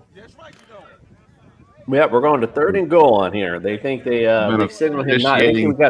We got the touchdown early. Okay, they official just gust. They can't flag anybody anymore. This time they give it to Cass, trying to get up the left side, and he's short of the goal line as well, which I believe is going to bring us to halftime. A strange ending indeed. DJ, but you mentioned it. They finally give it to the big boy, but he doesn't go up the middle. What was the point of that? North and south. We have hammered this one home. Not this time. We said northeast is acceptable. Not when you're a yard away, and not when you're the big guy. You got to go north and south on that one. They just got to go straight. I know it was supposed to be kind of like a read option, give Banks a back door, but at that point you just kind of catch the ball, turn 90 degrees, and flip your shoulders into the end zone. Well, gentlemen, we made it to halftime, and an interesting half it was. Lumberjacks lead 12-0. We're going to send you back after this commercial to the halftime show. We'll be back with the second half here in several minutes. Lumberjacks lead the NLFA Championship 12-0. We'll be back after these commercial break. Hayden, we love fantasy football. We do? It's a fantastic game, yet still not perfect. Like, I hate leaving high-scoring players on my bench. The worst, man. In fact, hate it even more when I put injured players and they're in my starting lineup. Can't have that. And I need a life. The waivers, the trades, every single week, it grinds on me. So we at Underdog Fantasy want to make fantasy football easier for everyone out there. It's called Best Ball, and we set your optimal lineup for you each and every week. You can do it all year long. We have drafts going all the way from February to week 1 of the NFL season. What are you waiting for? Use our awesome early sign-up offer to get a little extra something on that first deposit and that first time you play on Underdog Fantasy. You put them up, reach the sky, touch the stars up above, cause it's one time for the underdog, one time for the underdog. And we welcome you back to the studio for this special championship edition of our halftime report, brought to you by Belly Up Sports. And I don't know about you guys, but if there's one thing I learned in that first half, it's that it is not acceptable in football to go southeast.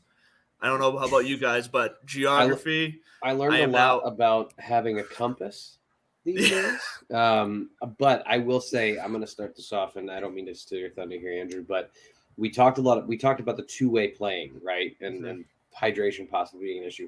Dimitri Casey is my stud of this first half. Obviously, Derek Banks had a great first half, but look at Dimitri Casey, the way he's playing inside linebacker and on the offensive side of the football, making a big difference for this Lumberjack team. Yeah, Casey's been a key for them on defense. Sorry to cut you off there, Kelsey. Go ahead. I was going to say, well, to your point, though, Andy, you can't take away anything Banks has done either.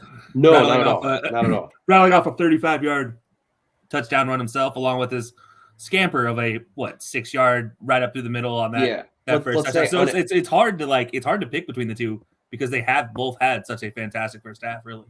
Let's say unexpected stud for Dimitri Casey. But Derek Banks had a phenomenal first half. And I think we saw, and we all agree, I think this is the point we all agreed on, though, was that if Esther was moving, he had to move for the right purpose, and he hasn't been moving for the right purpose in this first half. Definitely. That's 100% correct. And I think the other surprising thing about this half was how much the refs have been involved.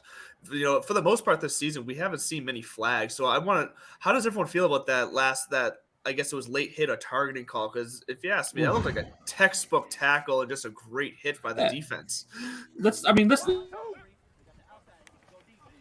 Looking at this, you see him come across, he hits him square in the chest. I know he is stretched out, but that is the one they talk about for years. You talk about Chris Carter, you talk about Randy Moss, you talk about the greats of our generation going across the middle. That is the play that their quarterback just let him out to dry. And if there's one complaint I had for anything that Banks did, it was letting his quarterback be out to dry on that, or letting his receiver hang out to dry on that one. Because that's a hospital ball. That is what that is. That's literally what the hospital ball terminology was created because of. And that was, it's a great hit. I get the scary rules of the nature. We have the luxury of replay. They don't. Yeah. Plus, can we talk about that sound that made? That did make a resounding thump, to say the least. So I felt it up here in New York. Yeah. But I get the call for it. I get the call, but I don't like it.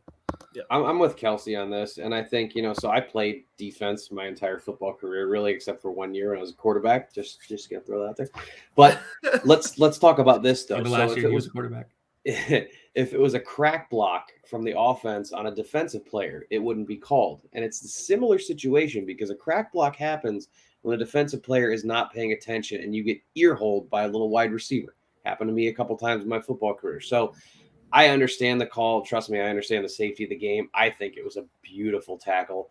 And I 2 thumbs down for the call. But again, understand it. Yeah. Can we talk about some of these interesting penalties during the first half of the game? And it was, I think it was Jason or DJ had pointed it out about the unsportsmanlike conduct penalties in the Bombers. It's okay. I get it. A little chintzy, a little ticky-tacky, but at the same time, if the referee asks you not to do something, don't do it. That's why you'll get those penalties. That's why it either advances the other team forward or drives you back. Yes and no. And here's the thing. They haven't called this all season long. They haven't, no. We have heard many, many words that got clipped out during our editing process for some of these videos, and they did not get called. And because we're in a championship game, they're getting called. I'm not a fan of that situation. But to your point, you're playing a sport. You're playing by a set of rules. And one of those rules is don't cuss at the referee. It's I don't like it. Again, this is one I don't like. I get it, but I don't like that they haven't been calling it all season. And now all of a sudden last game of the year, can't hold anything back. Okay, we're gonna throw all the flags. Like, no, that's not the time. You can't hold it. That's not what they mean by can't hold anything back. Well, regardless, very Angel Martinez-ish. Oh God, I need to credit Kelsey for the Waterboy reference in his line right there. Last game of the year, can't hold anything back. That was brilliant. I might be the only one that caught that, but it was great. It's a good question, Andrew, though, and you know, Ryan, I want your input on this next, but like, emotions are going to be higher in a championship game, you know, no matter what. And refs, coaches, us as people that are calling the game, and the broadcast team, Jason, Vince, and DJ, we all know that. So, yes, there's rules, but in I mean, you see it all the time in the NFL and in the NBA. You see rules get bent, so to speak, a little bit in playoff atmosphere because it is more competitive. So, I would like to see that in the second half.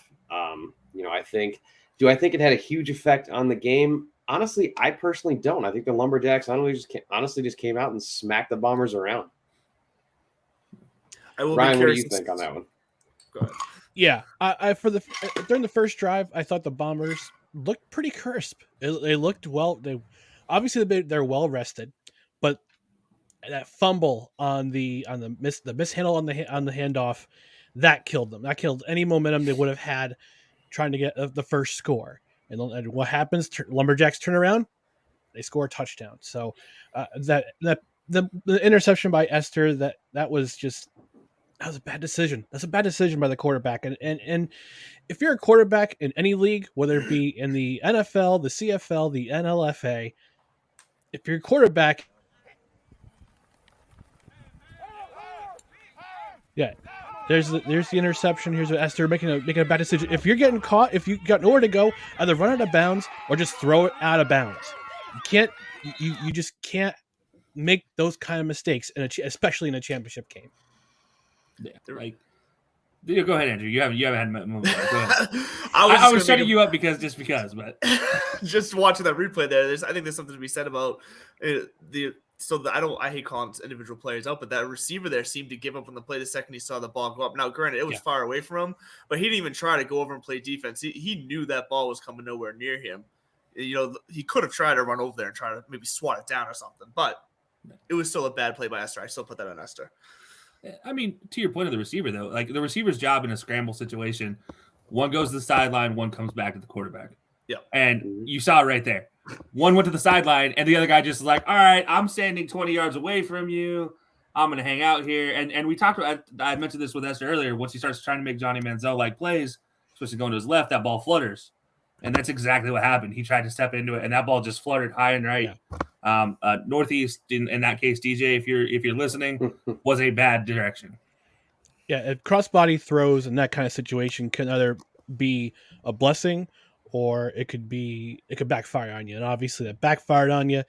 To Andrew's point, the receiver should have at least come back to the ball, but at the same time, you can't make a play like that in a championship game. No, it's not the time for that. And I think what we can all agree on is that there's been some key mistakes made in this first half, and as well as some questionable calls. But in the end, the mistakes are going to weigh heavier. And I think the question now going forward is, can the Bombers respond and recover from? I think that the hit that got called for the unsportsmanlike is going to be something that they are going to need to mentally recover from, because you saw how upset they were after that play because they felt it was clean. That's going to be something that they got to put behind them now and move forward, because look, this is still a game that's within striking reach for them. 12-0 is something they can do in the second half. So I'll be curious to see if they can limit these mistakes and get their heads back around. Does anyone have any more final thoughts before we hit the commercial and get back to the booth? If I'm the Bombers, I am severely worried about their shotgun snapping. So that's definitely an adjustment I would want to make. No more shiny balls through the wishbone. But honestly, if I'm the Lumberjacks, pedal to the metal, keep going. Yes. I mean, they're playing a great football game.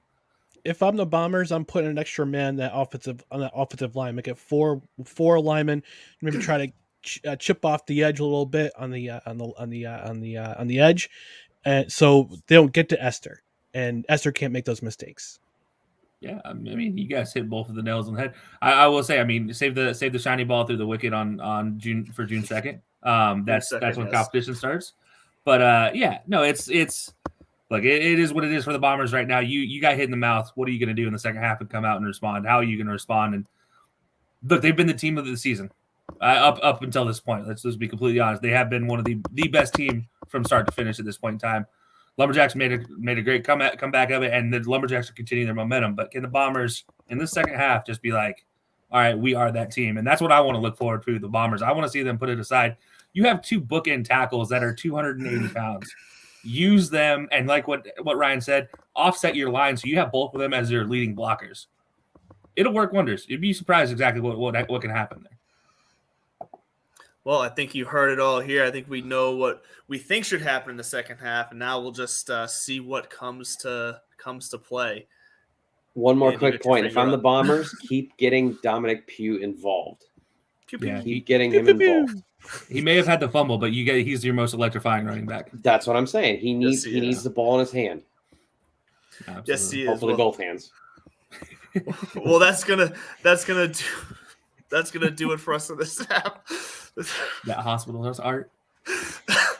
Why? Come on, right? What I'm talking. That's gonna do it for us here at halftime. We're gonna kick it back to the booth after this quick commercial break from TSS Fantasy. Hey everyone, it's Commissioner Cooper from TSS Fantasy. Want to give your own fantasy league that extra professional touch?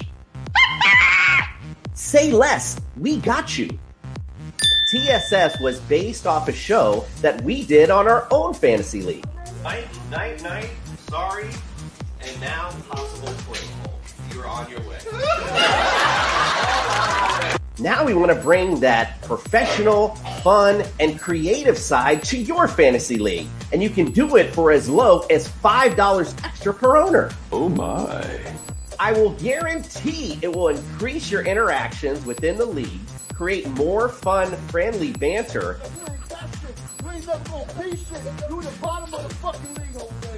and give your league that extra real-life feel that you didn't know it needed.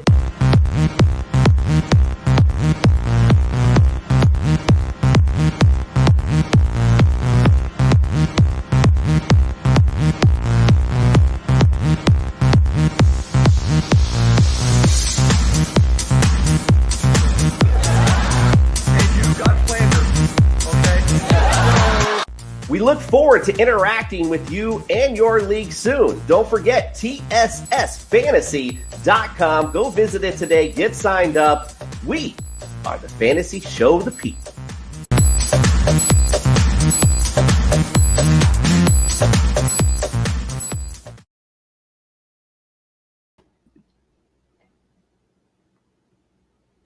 Vince is frozen again. All right, so we're getting ready for the second half action. Jason, I'm going to ask you, what do you want to see the Lumberjacks do here in the second half? Do you want to see them kind of crank things up to 11, or do you think they should maybe play a little conservative and let the Bombers continue to self-implode?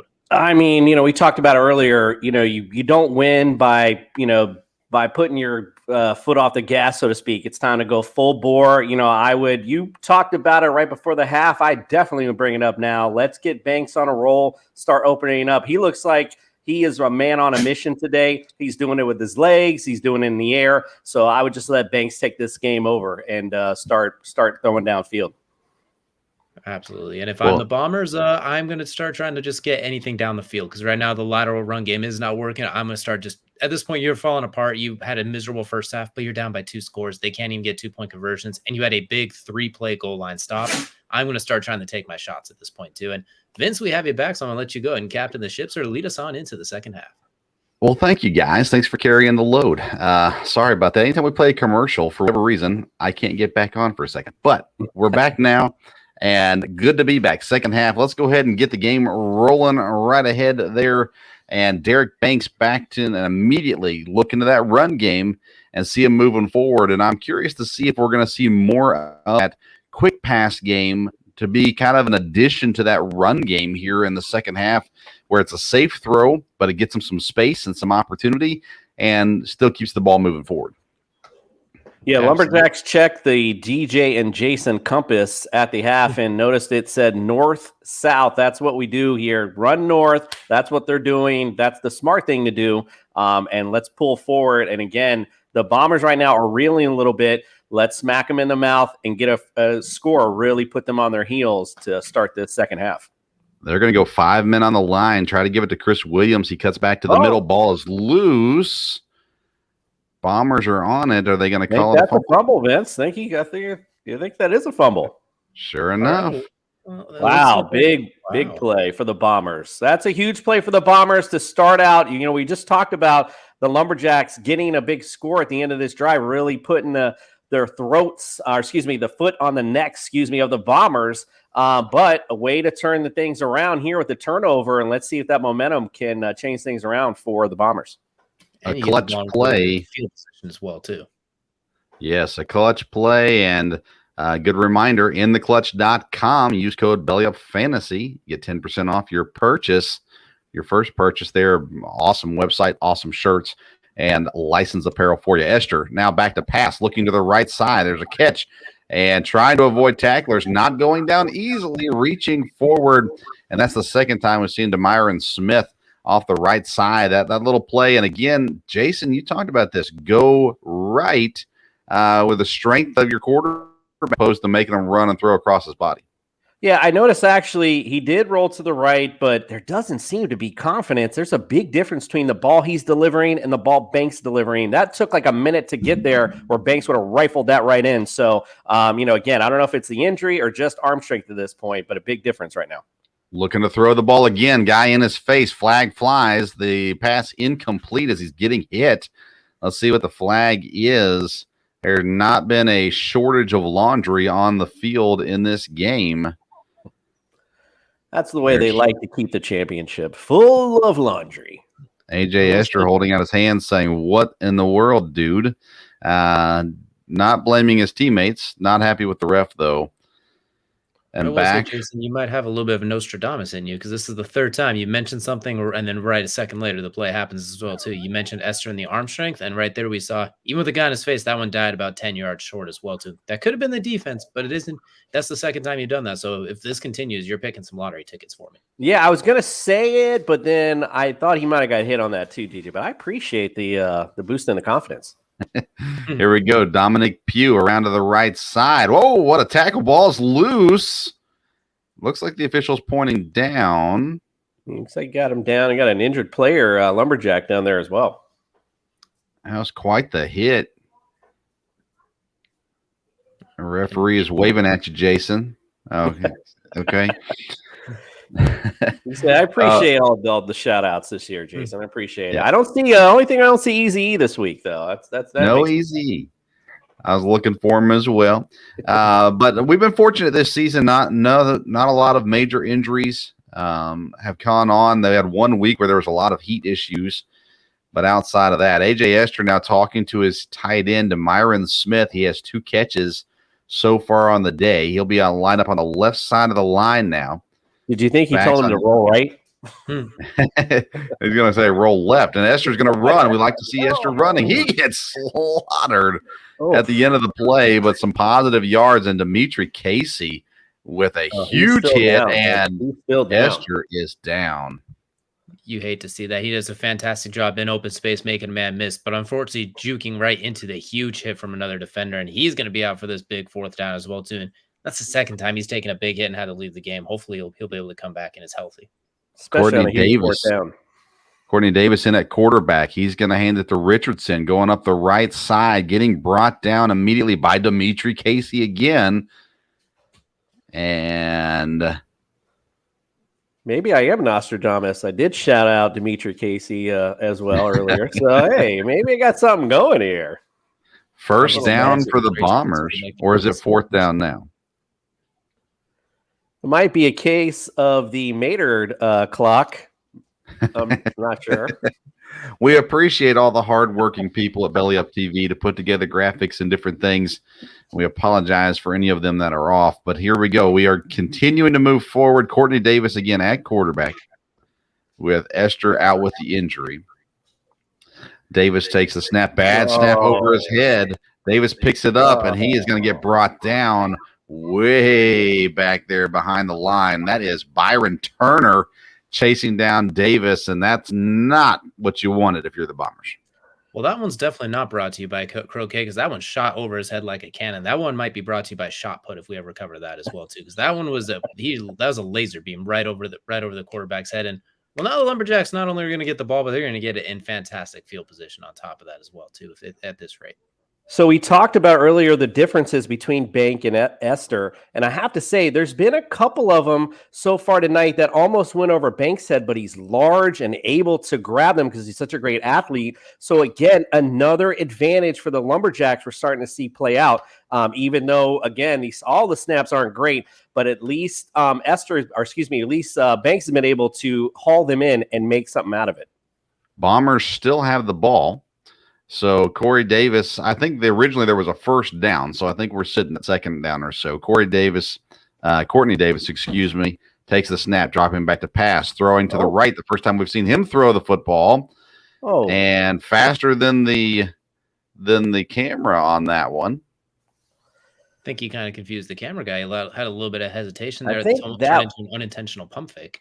And I think that was fourth down, Vince. And, again, okay, so I don't know why he didn't catch the ball, but the question would arise, why are you throwing it for 5 yards when it's 4th and 18?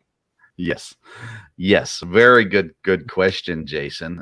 You have to know where you are in the game. And even if you're the backup quarterback that hasn't really played quarterback all season, if it's 4th down and 18, and the play call needs to be, if you're going to go for it, well, let's just run them straight down the sideline, throw it as far as we can, and see if we can make something happen. Ted Nellums has been faster than most of the defenders, and he's made some big plays, and we don't even get a chance to see that happen. So we'll see the Lumberjacks take over Derek Banks at quarterback. They got a man in motion. They're going to give it to him. It's Flournoy. He's trying to cut back, can't get anywhere. Good job by the defense to contain their DJ. Bombers defense containing at least to this point here so far. Bill Belichick would be smiling if he saw that defense. And it'd be a rare occasion because he doesn't actually smile, but he'd be close to it as well. He might, his lip might move a little bit because everyone in the front line of that defense held their gap. And even when we saw them trying to go north and south, like the Jason Compass predicts and the Jason DJ Compass asks for, every gap was filled, and all he was able to do is kind of stumble forward up to the line of scrimmage. So fantastic job holding the gaps on the Bombers defense. Great job to catch yourself saying you said Belichick would smile. But Derek Banks now back, and he's going to look to pass down the left side. He's got a man running. What a catch. What a throw. Cutting across the middle of the field all the way down. He's going to score. Touchdown, Lumberjacks. The Bombers officially were hit by a smooth criminal right there for sure. What a throw. What a smooth run down for the touchdown. What a great play. And an absolutely beautiful ball by Derek Banks, that MVP candidate, layering it right over the defensive player, right into his receiver's hands. And after that, he just took off and exploded right up the center of the defense. And fantastic job in the Lumberjacks continuing to pour on the Bombers and ground them so far, even into the second half. One of the better throws we've seen all season, right on target, in stride, over the defender. And then the receiver catches it and cuts through the middle as well into open space to get the touchdown. I believe it was Marvin Carter on the touchdown. I could be wrong. It could have been Justin LeBlanc as well, but I believe it was Marvin Carter.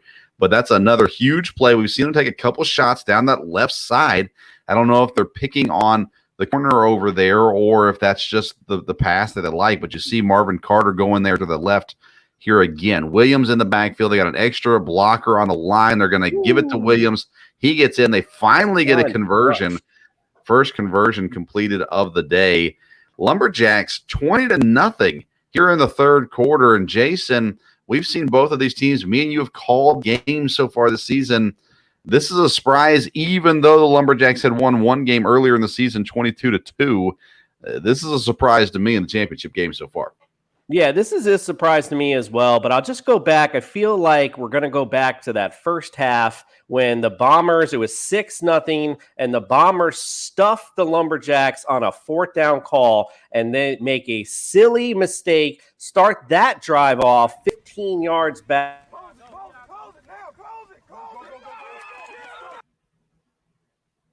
That were made by the Bombers early, and I think it's just kind of set the momentum going forward. Kind of feeling like they're ready to bend the knee, Vince, to be honest with you. Well, and they're in trouble because they've got their starting quarterback out injured. Courtney Davis in at quarterback. We've seen him throw one pass so far, incomplete. Here comes the drop back. They got him all over the place. Flags down. He does complete the pass to the right side. Let's see what the flag is. Ted Nellums with the catch. Nice throw. Way to make something happen. Again, Lumberjacks starting to smell blood. Absolutely. And unfortunately, one of their better pass plays of the day is not going to count by the looks of it. It looks like this one might be coming back as well, too. So I think they might have something with these quick little get the ball out of the hands in the flats quickly and try and get upfield, because we see the Lumberjacks starting to key in. They were keying in on the Bombers' running attack. So maybe they could take a page out of the Lumberjacks playbook and catch, flip to the flat, let them dance. If you're going to hold a guy, you better hold him. They were all over Courtney Davis, and they still get called with the hold. So at some point, you got to realize, hey, I either got to commit to this or I just got to let him go and trust that Davis is going to get rid of it in time. The snap to Davis, he's going to throw again, this time to the left, intercepted, and off and running, touchdown, Lumberjacks, just like that. Wow, that's Telly Ford with the interception, the pick six, and the Lumberjacks are sitting here going, I think we got this. Pressure on the patella. As I mentioned, it is bending the knee time coming up. My bad, DJ. Go ahead. Oh, no, I would say Telly Ford is telling them that this game is going to go, that the Lumberjacks are going to be the champions at the rate this is going as well, too. The Bombers are really, they haven't been able to get anything going. You're down to your backup quarterback, and Lumberjacks at this point, the question is, are they going to stop here? Are they going to get 30, 40, maybe 44, 45, 50? Like, when is it going to stop at this point, the rate it's going? Or can the Bombers at least slow down the bleeding? Fortunate it's not Telly Dodge, or else he would have caught it and broke down right there. But he makes it to the end zone for the pick six. They'll go for the conversion here. Chris Williams again in the backfield. They're looking to him. He's going to roll. Let's see if they give it to him. I see some clapping, and I see an official with no hand signals. Sure looked close. Looked like he was into me. Way he got up from the pile, but according to the Madar, according to no one, we got Madar keeps it's our belly up radar from Dan Mader. Says no conversion. 26-0 is the score. Lumberjacks are just literally taking them to the woodshed. I mean, it's everything that I mean, if you're a player right now, DJ, let's go to you on this. Bombers down 26-0, running out of time in the third quarter. What are you trying to do now? Are you trying to win the game, or are you trying to just come out of here not embarrassed? Yes. Like, you definitely always want to try and win, but at this point, the biggest thing is to be like, all right, we got to at least mitigate the embarrassment a little bit. Let's see if we can get into the end zone, and at least, if nothing else, we didn't get shut out, is what you got to be feeling at this point. Just get something going, or at least bleed the clock so it doesn't get worse. Like, you just want to get something positive going. I just want to know how long Vince was holding that woodshed comment for. Courtney Davis, we're going to see his legs now. He gets out to the right side, just a yard or so. Again, a high snap. They fixed the low snaps, Jason. But now they're out there shooting threes like they're in the FBA, coming to Belly Up TV soon. All right over the head of the quarterbacks.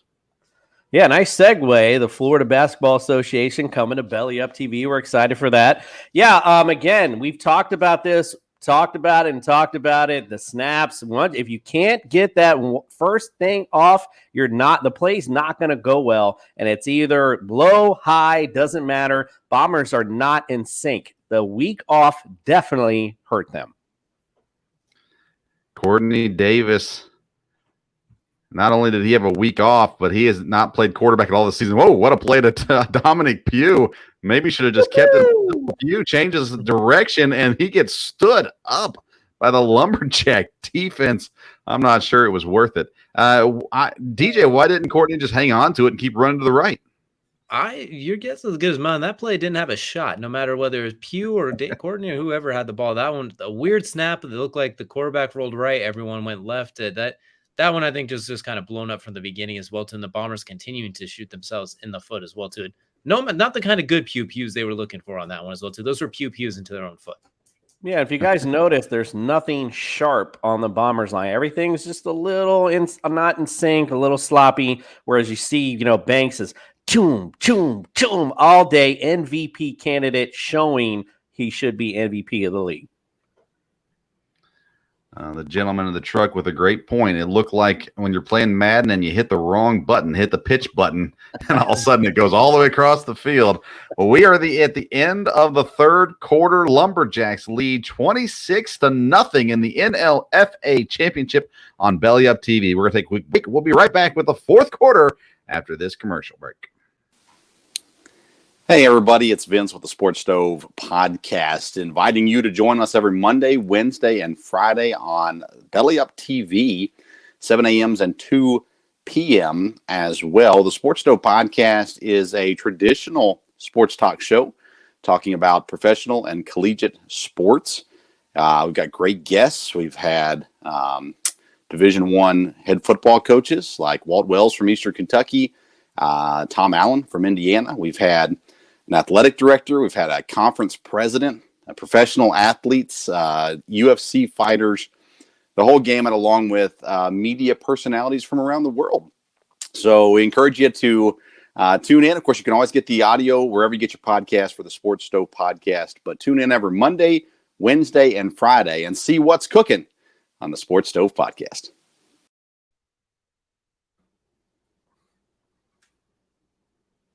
What's not cooking is the Bombers offense. That is for certain. DJ, do you think they got it in them to make a huge comeback? They're going to have a bombs away play here soon if they want it. They're going to have to find a deep shot here, real quick, fast and they're going for it here. Fantastic play, and that is intercepted and running back the other way, breaking a tackle, going south on the compass, but still a huge takeaway for the Lumberjacks. And well, I said they needed to have a big bombs away play, not a pre-blowing up bomb there, and that's going to give the Lumberjacks really good field position and the ball yet again. Telly Ford with the second interception of the ball game. The defense has been the highlight of this game so far. It has been for two high-scoring offenses. It's really been about this Lumberjack defense so far. The offense has been good, yes, but man, and again, you're talking about a team that's down their starting quarterback, not just their starting quarterback, Jason, but their MVP candidate starting quarterback.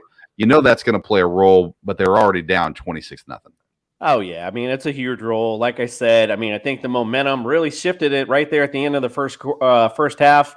Bombers just looked defeated coming into the second half, just not sharp. That week off really did hurt them. The Lumberjacks had just been a nonstop freight train running through this league.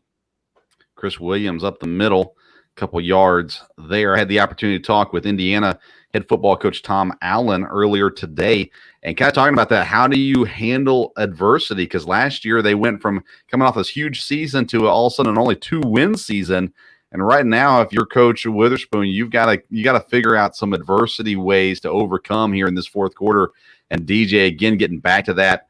Let's not get embarrassed. Let's not get shut out at least. Let's get something other than donuts on the scoreboard.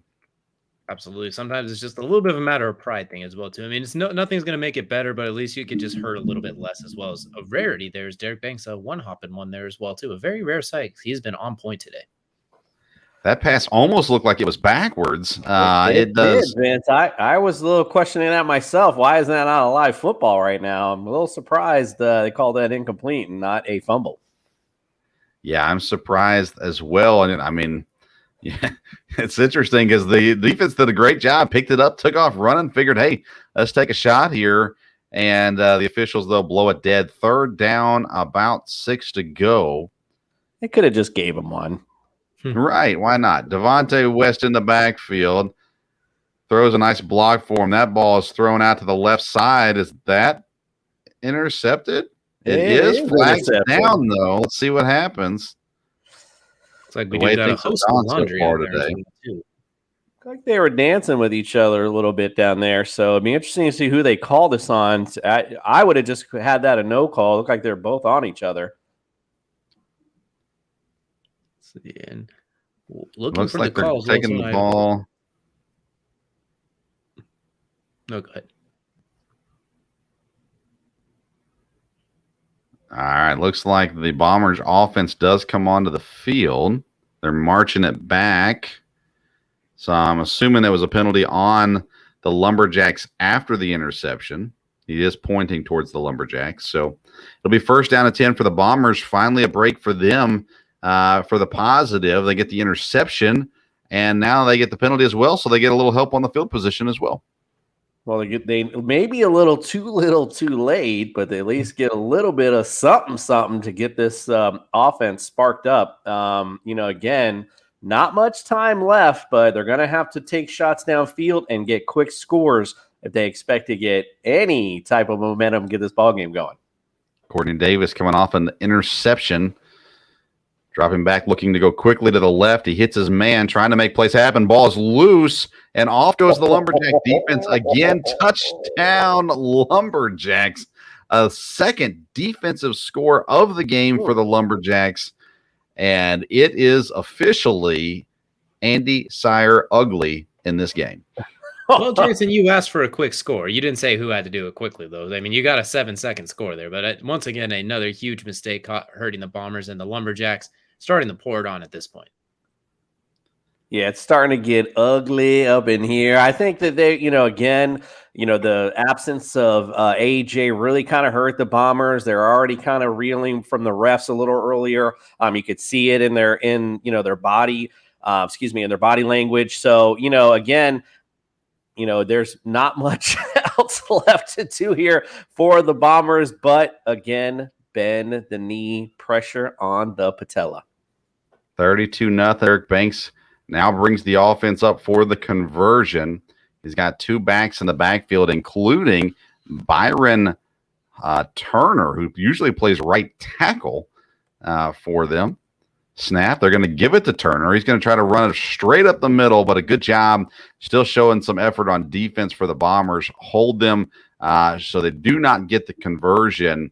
And so there have been some positive defensive plays for the Bombers here with the interception and now the stop on the conversion. But at the end of the day, 32-0. It's hard to get a guys motivated in a fourth quarter of a game when you're down 32-0. DJ, is there any way to motivate somebody other than dangling a carrot of money in front of them at this point?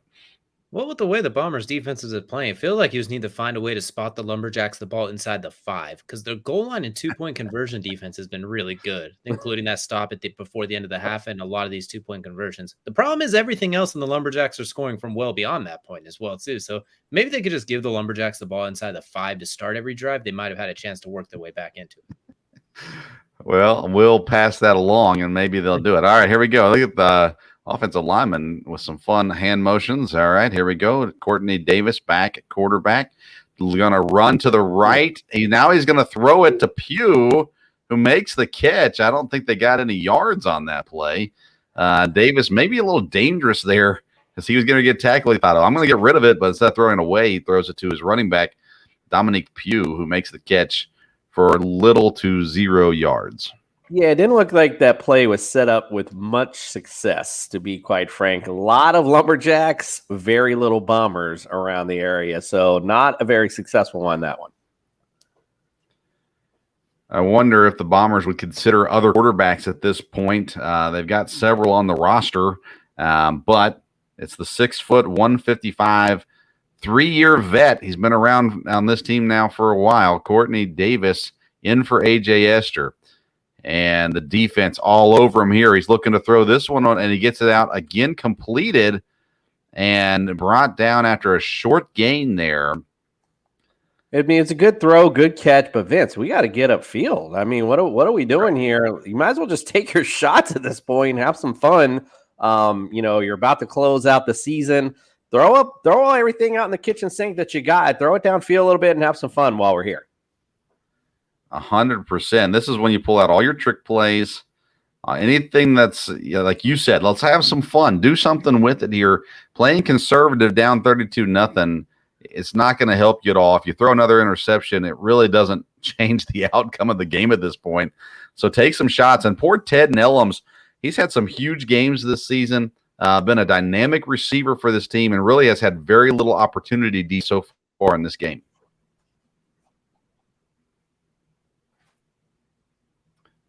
And now the snap. Back to pass. Looking left. Throwing left. This one is tipped. Incomplete. And the Bombers continue to struggle to find any kind of positive momentum on offense.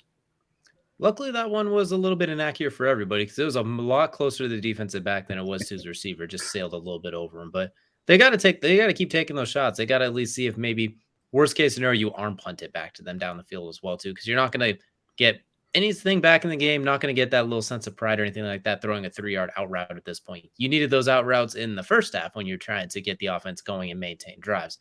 At this point, you're trying to get some goofy video game stuff going right now as well. So you were just hoping that maybe something breaks randomly. Philip Sanders, we haven't called his name a whole lot on defense tonight, but we have seen him punt a couple times, and he's back in to punt again. And let's see how the special teams does. They allowed one huge punt earlier in the game.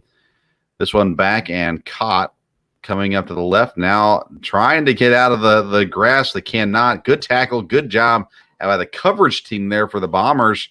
And now maybe the defense can score since the offense has been unable to.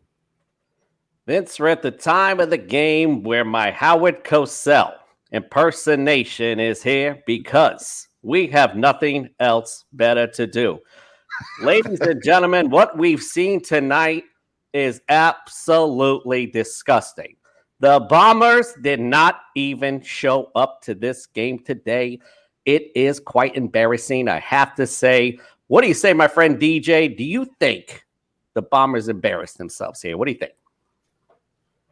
If they didn't embarrass themselves, I'm curious what embarrassment would feel like and look like. But at the same time, I don't want to feel that. It has been a very, very rough performance. They did, especially considering they had such high expectations coming into it as well, too. They were probably the team to beat all the way through.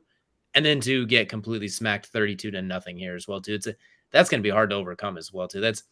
Embarrassment is probably the right word. And if there isn't a right word, I don't know what word fully describes it. Derek Banks gives it around to Portnoy, who had an early game success. He gets a nice little run there, about 9 yards around to the right side from there. And, it's interesting, guys. We come down. We've had a lot of news over the last several weeks about broadcasters and different networks. And we get our chance to shine here tonight to a 32-0 performance. We're going to need some better impersonations than what Jason gave us to draw in the crowd at this point. Listen. Where's your impersonations at, Vince? Come on. I was trying to lighten it up a little bit here. We got a drubbing going on.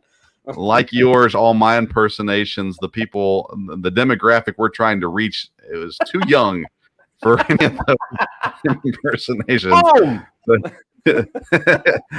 Somebody's watching right now going, Howard Cosell, is that one of the guys in the truck?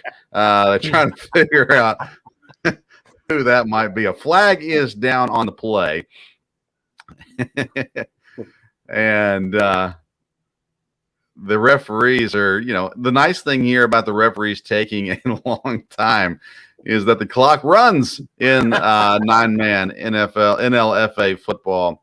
So the clock continues to run through all of this. Now Derek Banks back looking to continue to show out his MVP performance, and he throws that one to Courtney Davis, incomplete on the sideline, overthrew Portnoy on that play. And at this point, DJ isn't everything that's positive for the Lumberjacks, really looking to the end of the year awards. You got to imagine so at this point as well, too. I mean, you're about to walk away as the champions as well. You're just a couple of minutes away. Everything's locked in.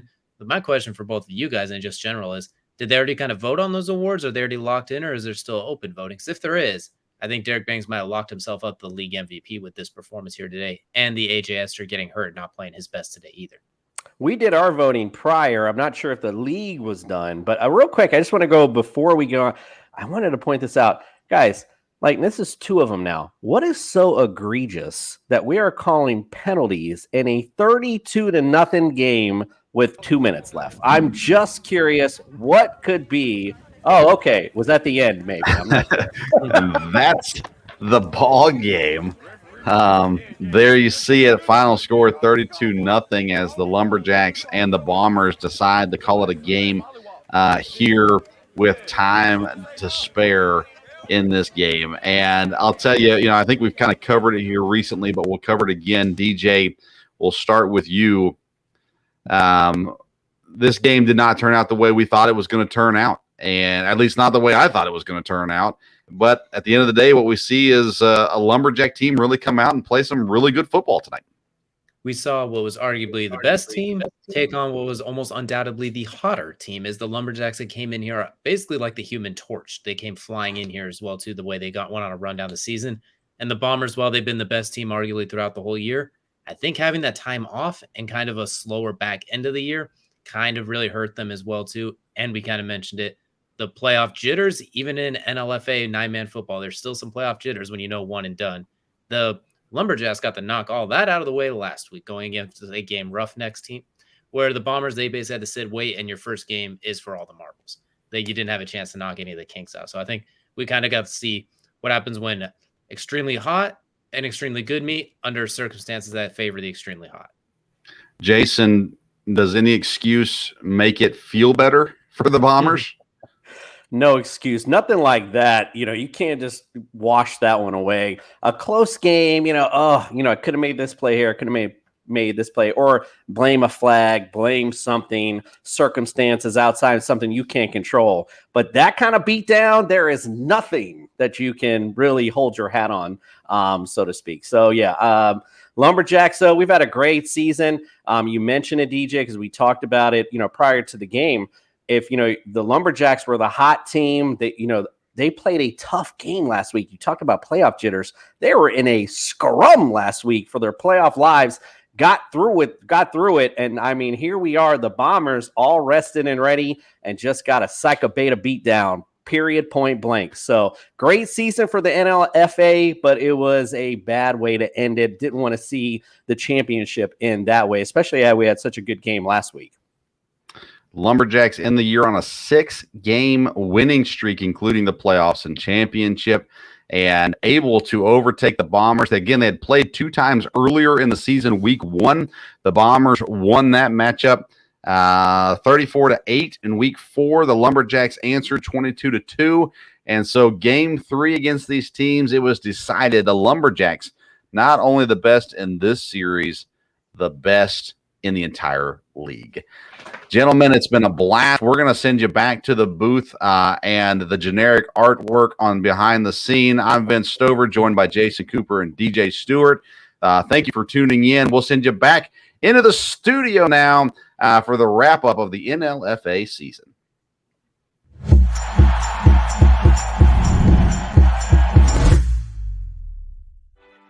And welcome in, everybody, to another episode of the High Low Sports Podcast. Is DJ. I'm Kelsey. Obviously sports is our thing, but, we're still nerds at heart. We've done a lot of recaps. It's a draft different than some of the last few ones we see, as in nobody has any idea what to expect. We've done a lot of rants. That's how you just talk about a dude that worked you like a wet rag doll. You are the D-grade Bebe's Kids Chris Paul. We haven't done in a while, though, is this fancy ranking.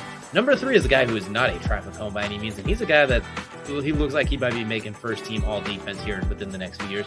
I'm putting Jason Tatum at number 3.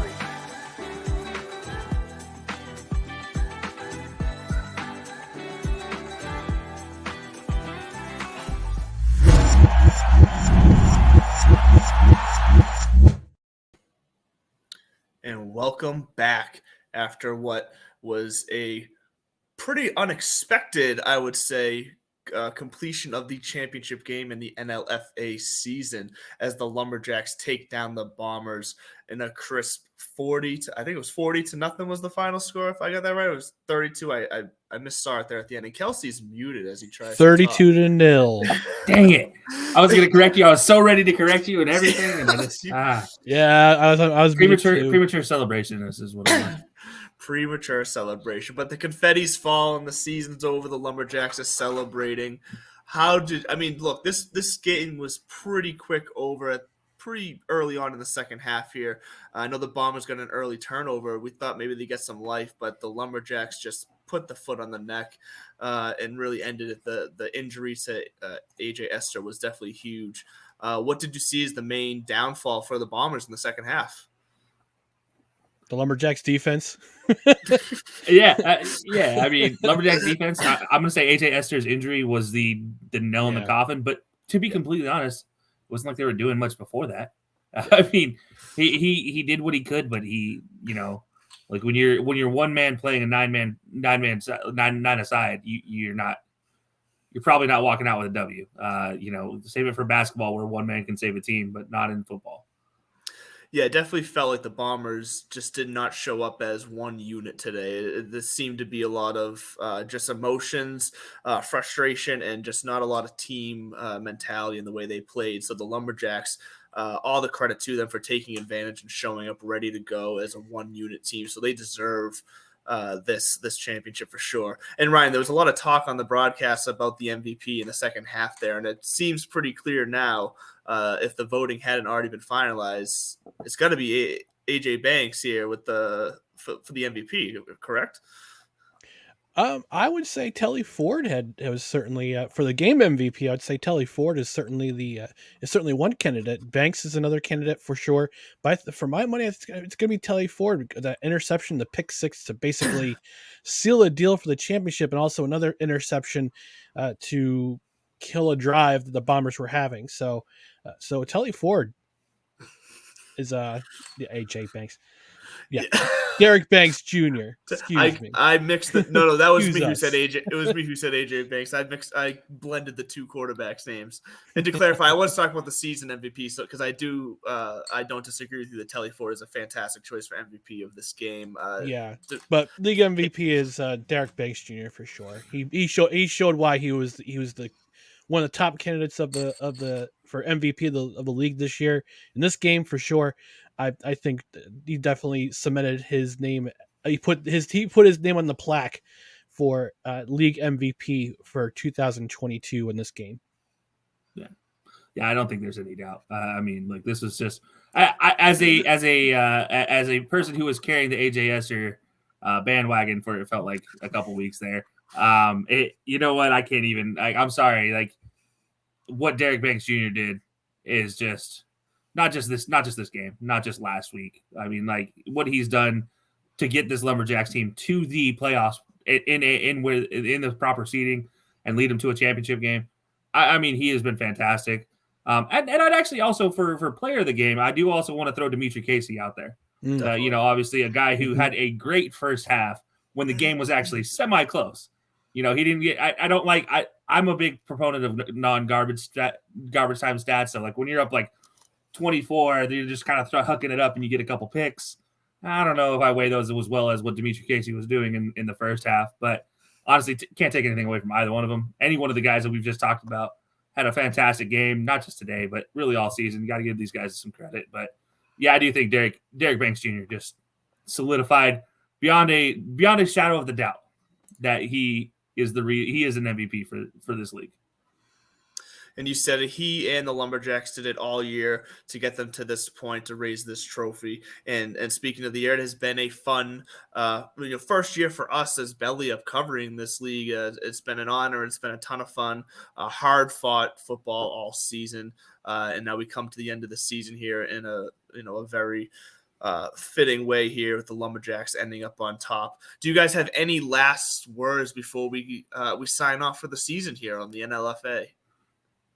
Man, this has been fun. I can't wait to I can't wait to continue. Look, we are covering a lot more sports coming up, so obviously we have a whole lot more in the works. So stay tuned to all our announcements on Belly Up Media posts and on Belly Up TV BellyUp.tv, and stay tuned for all of that. And then we'll like I said, we'll all announce things from our own personal socials, but Belly Up Media is the big social you want to follow, and make sure to follow along with that because like we talked about, we got croquet coming up, we have FBA, we have maybe some more football leagues coming up. We'll have to wait and see. And like, this has been so much fun, and I'm glad we get to cover it, and I can't wait to keep covering more sports with everybody.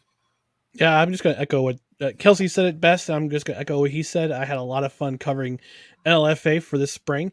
I'm looking forward to what happens next year. Maybe we'll see some more teams in the making with the NLFA. We don't know for sure, but hopefully we'll see some more teams. We'll see some more action. Lots of 9-on-9. Maybe some adjustments in some of the game rules, or get maybe some gadgetry on offense too, like in some other spring alternative leagues. But yeah, stay tuned to Belly Up TV. Look on our Belly Up Media website, our TV, or at TV Belly Up for our for additional live sports coverage. Got the FBA coming up, as Kelsey mentioned. Got croquet and the shiny balls coming right up, and hopefully some more live sports on the way. So definitely stay tuned for sure. Yeah, and it would be a crime of us to not just thank the NLFA for Yes. their hard work and their diligence to help us constantly each week in, week out, to bring you guys a product that I think has continued to grow week in and week out. So we look forward to the continued work with them in the future, and just seeing what we can do and have some fun with them going forward. But it's been a pleasure, Commissioner Holland, for that one. He's working, and we've been working with us together and being transparent. That's been a big part of this. This has been absolutely fantastic, because he'll take it's a give and take between the two of us, and that's what's been so much fun. Yeah, Holland has. I have never met the man, but he has been hard at work, as well as our guy Dan Mader at Belly Up Sports. They've been both very hard at work and helping us bring you this product to you every Monday night for the last couple months. So thanks to Holland, thanks to our guy Dan. We've had some fun this year. Hopefully, we'll have some more fun next year. Well, and that's going to bring us to the end of the broadcast for tonight. But we once again want to thank you for joining us this season. We'll see you next season. We look forward to bringing you more NLFA coverage in the future. As always, thank you to the guys in the booth taking on the game between Jason, DJ, and Vince. And thank you to Kelsey, Ryan, and Andy, who is no longer with us for this post game. But thank you for Andy for joining us pre and halftime as well. We're Belly Up Sports, Belly Up Media. Check us out all over the place. You'll find us, Roku TV, Apple TV. We're here for you. It's been an honor. Enjoy your night, everyone.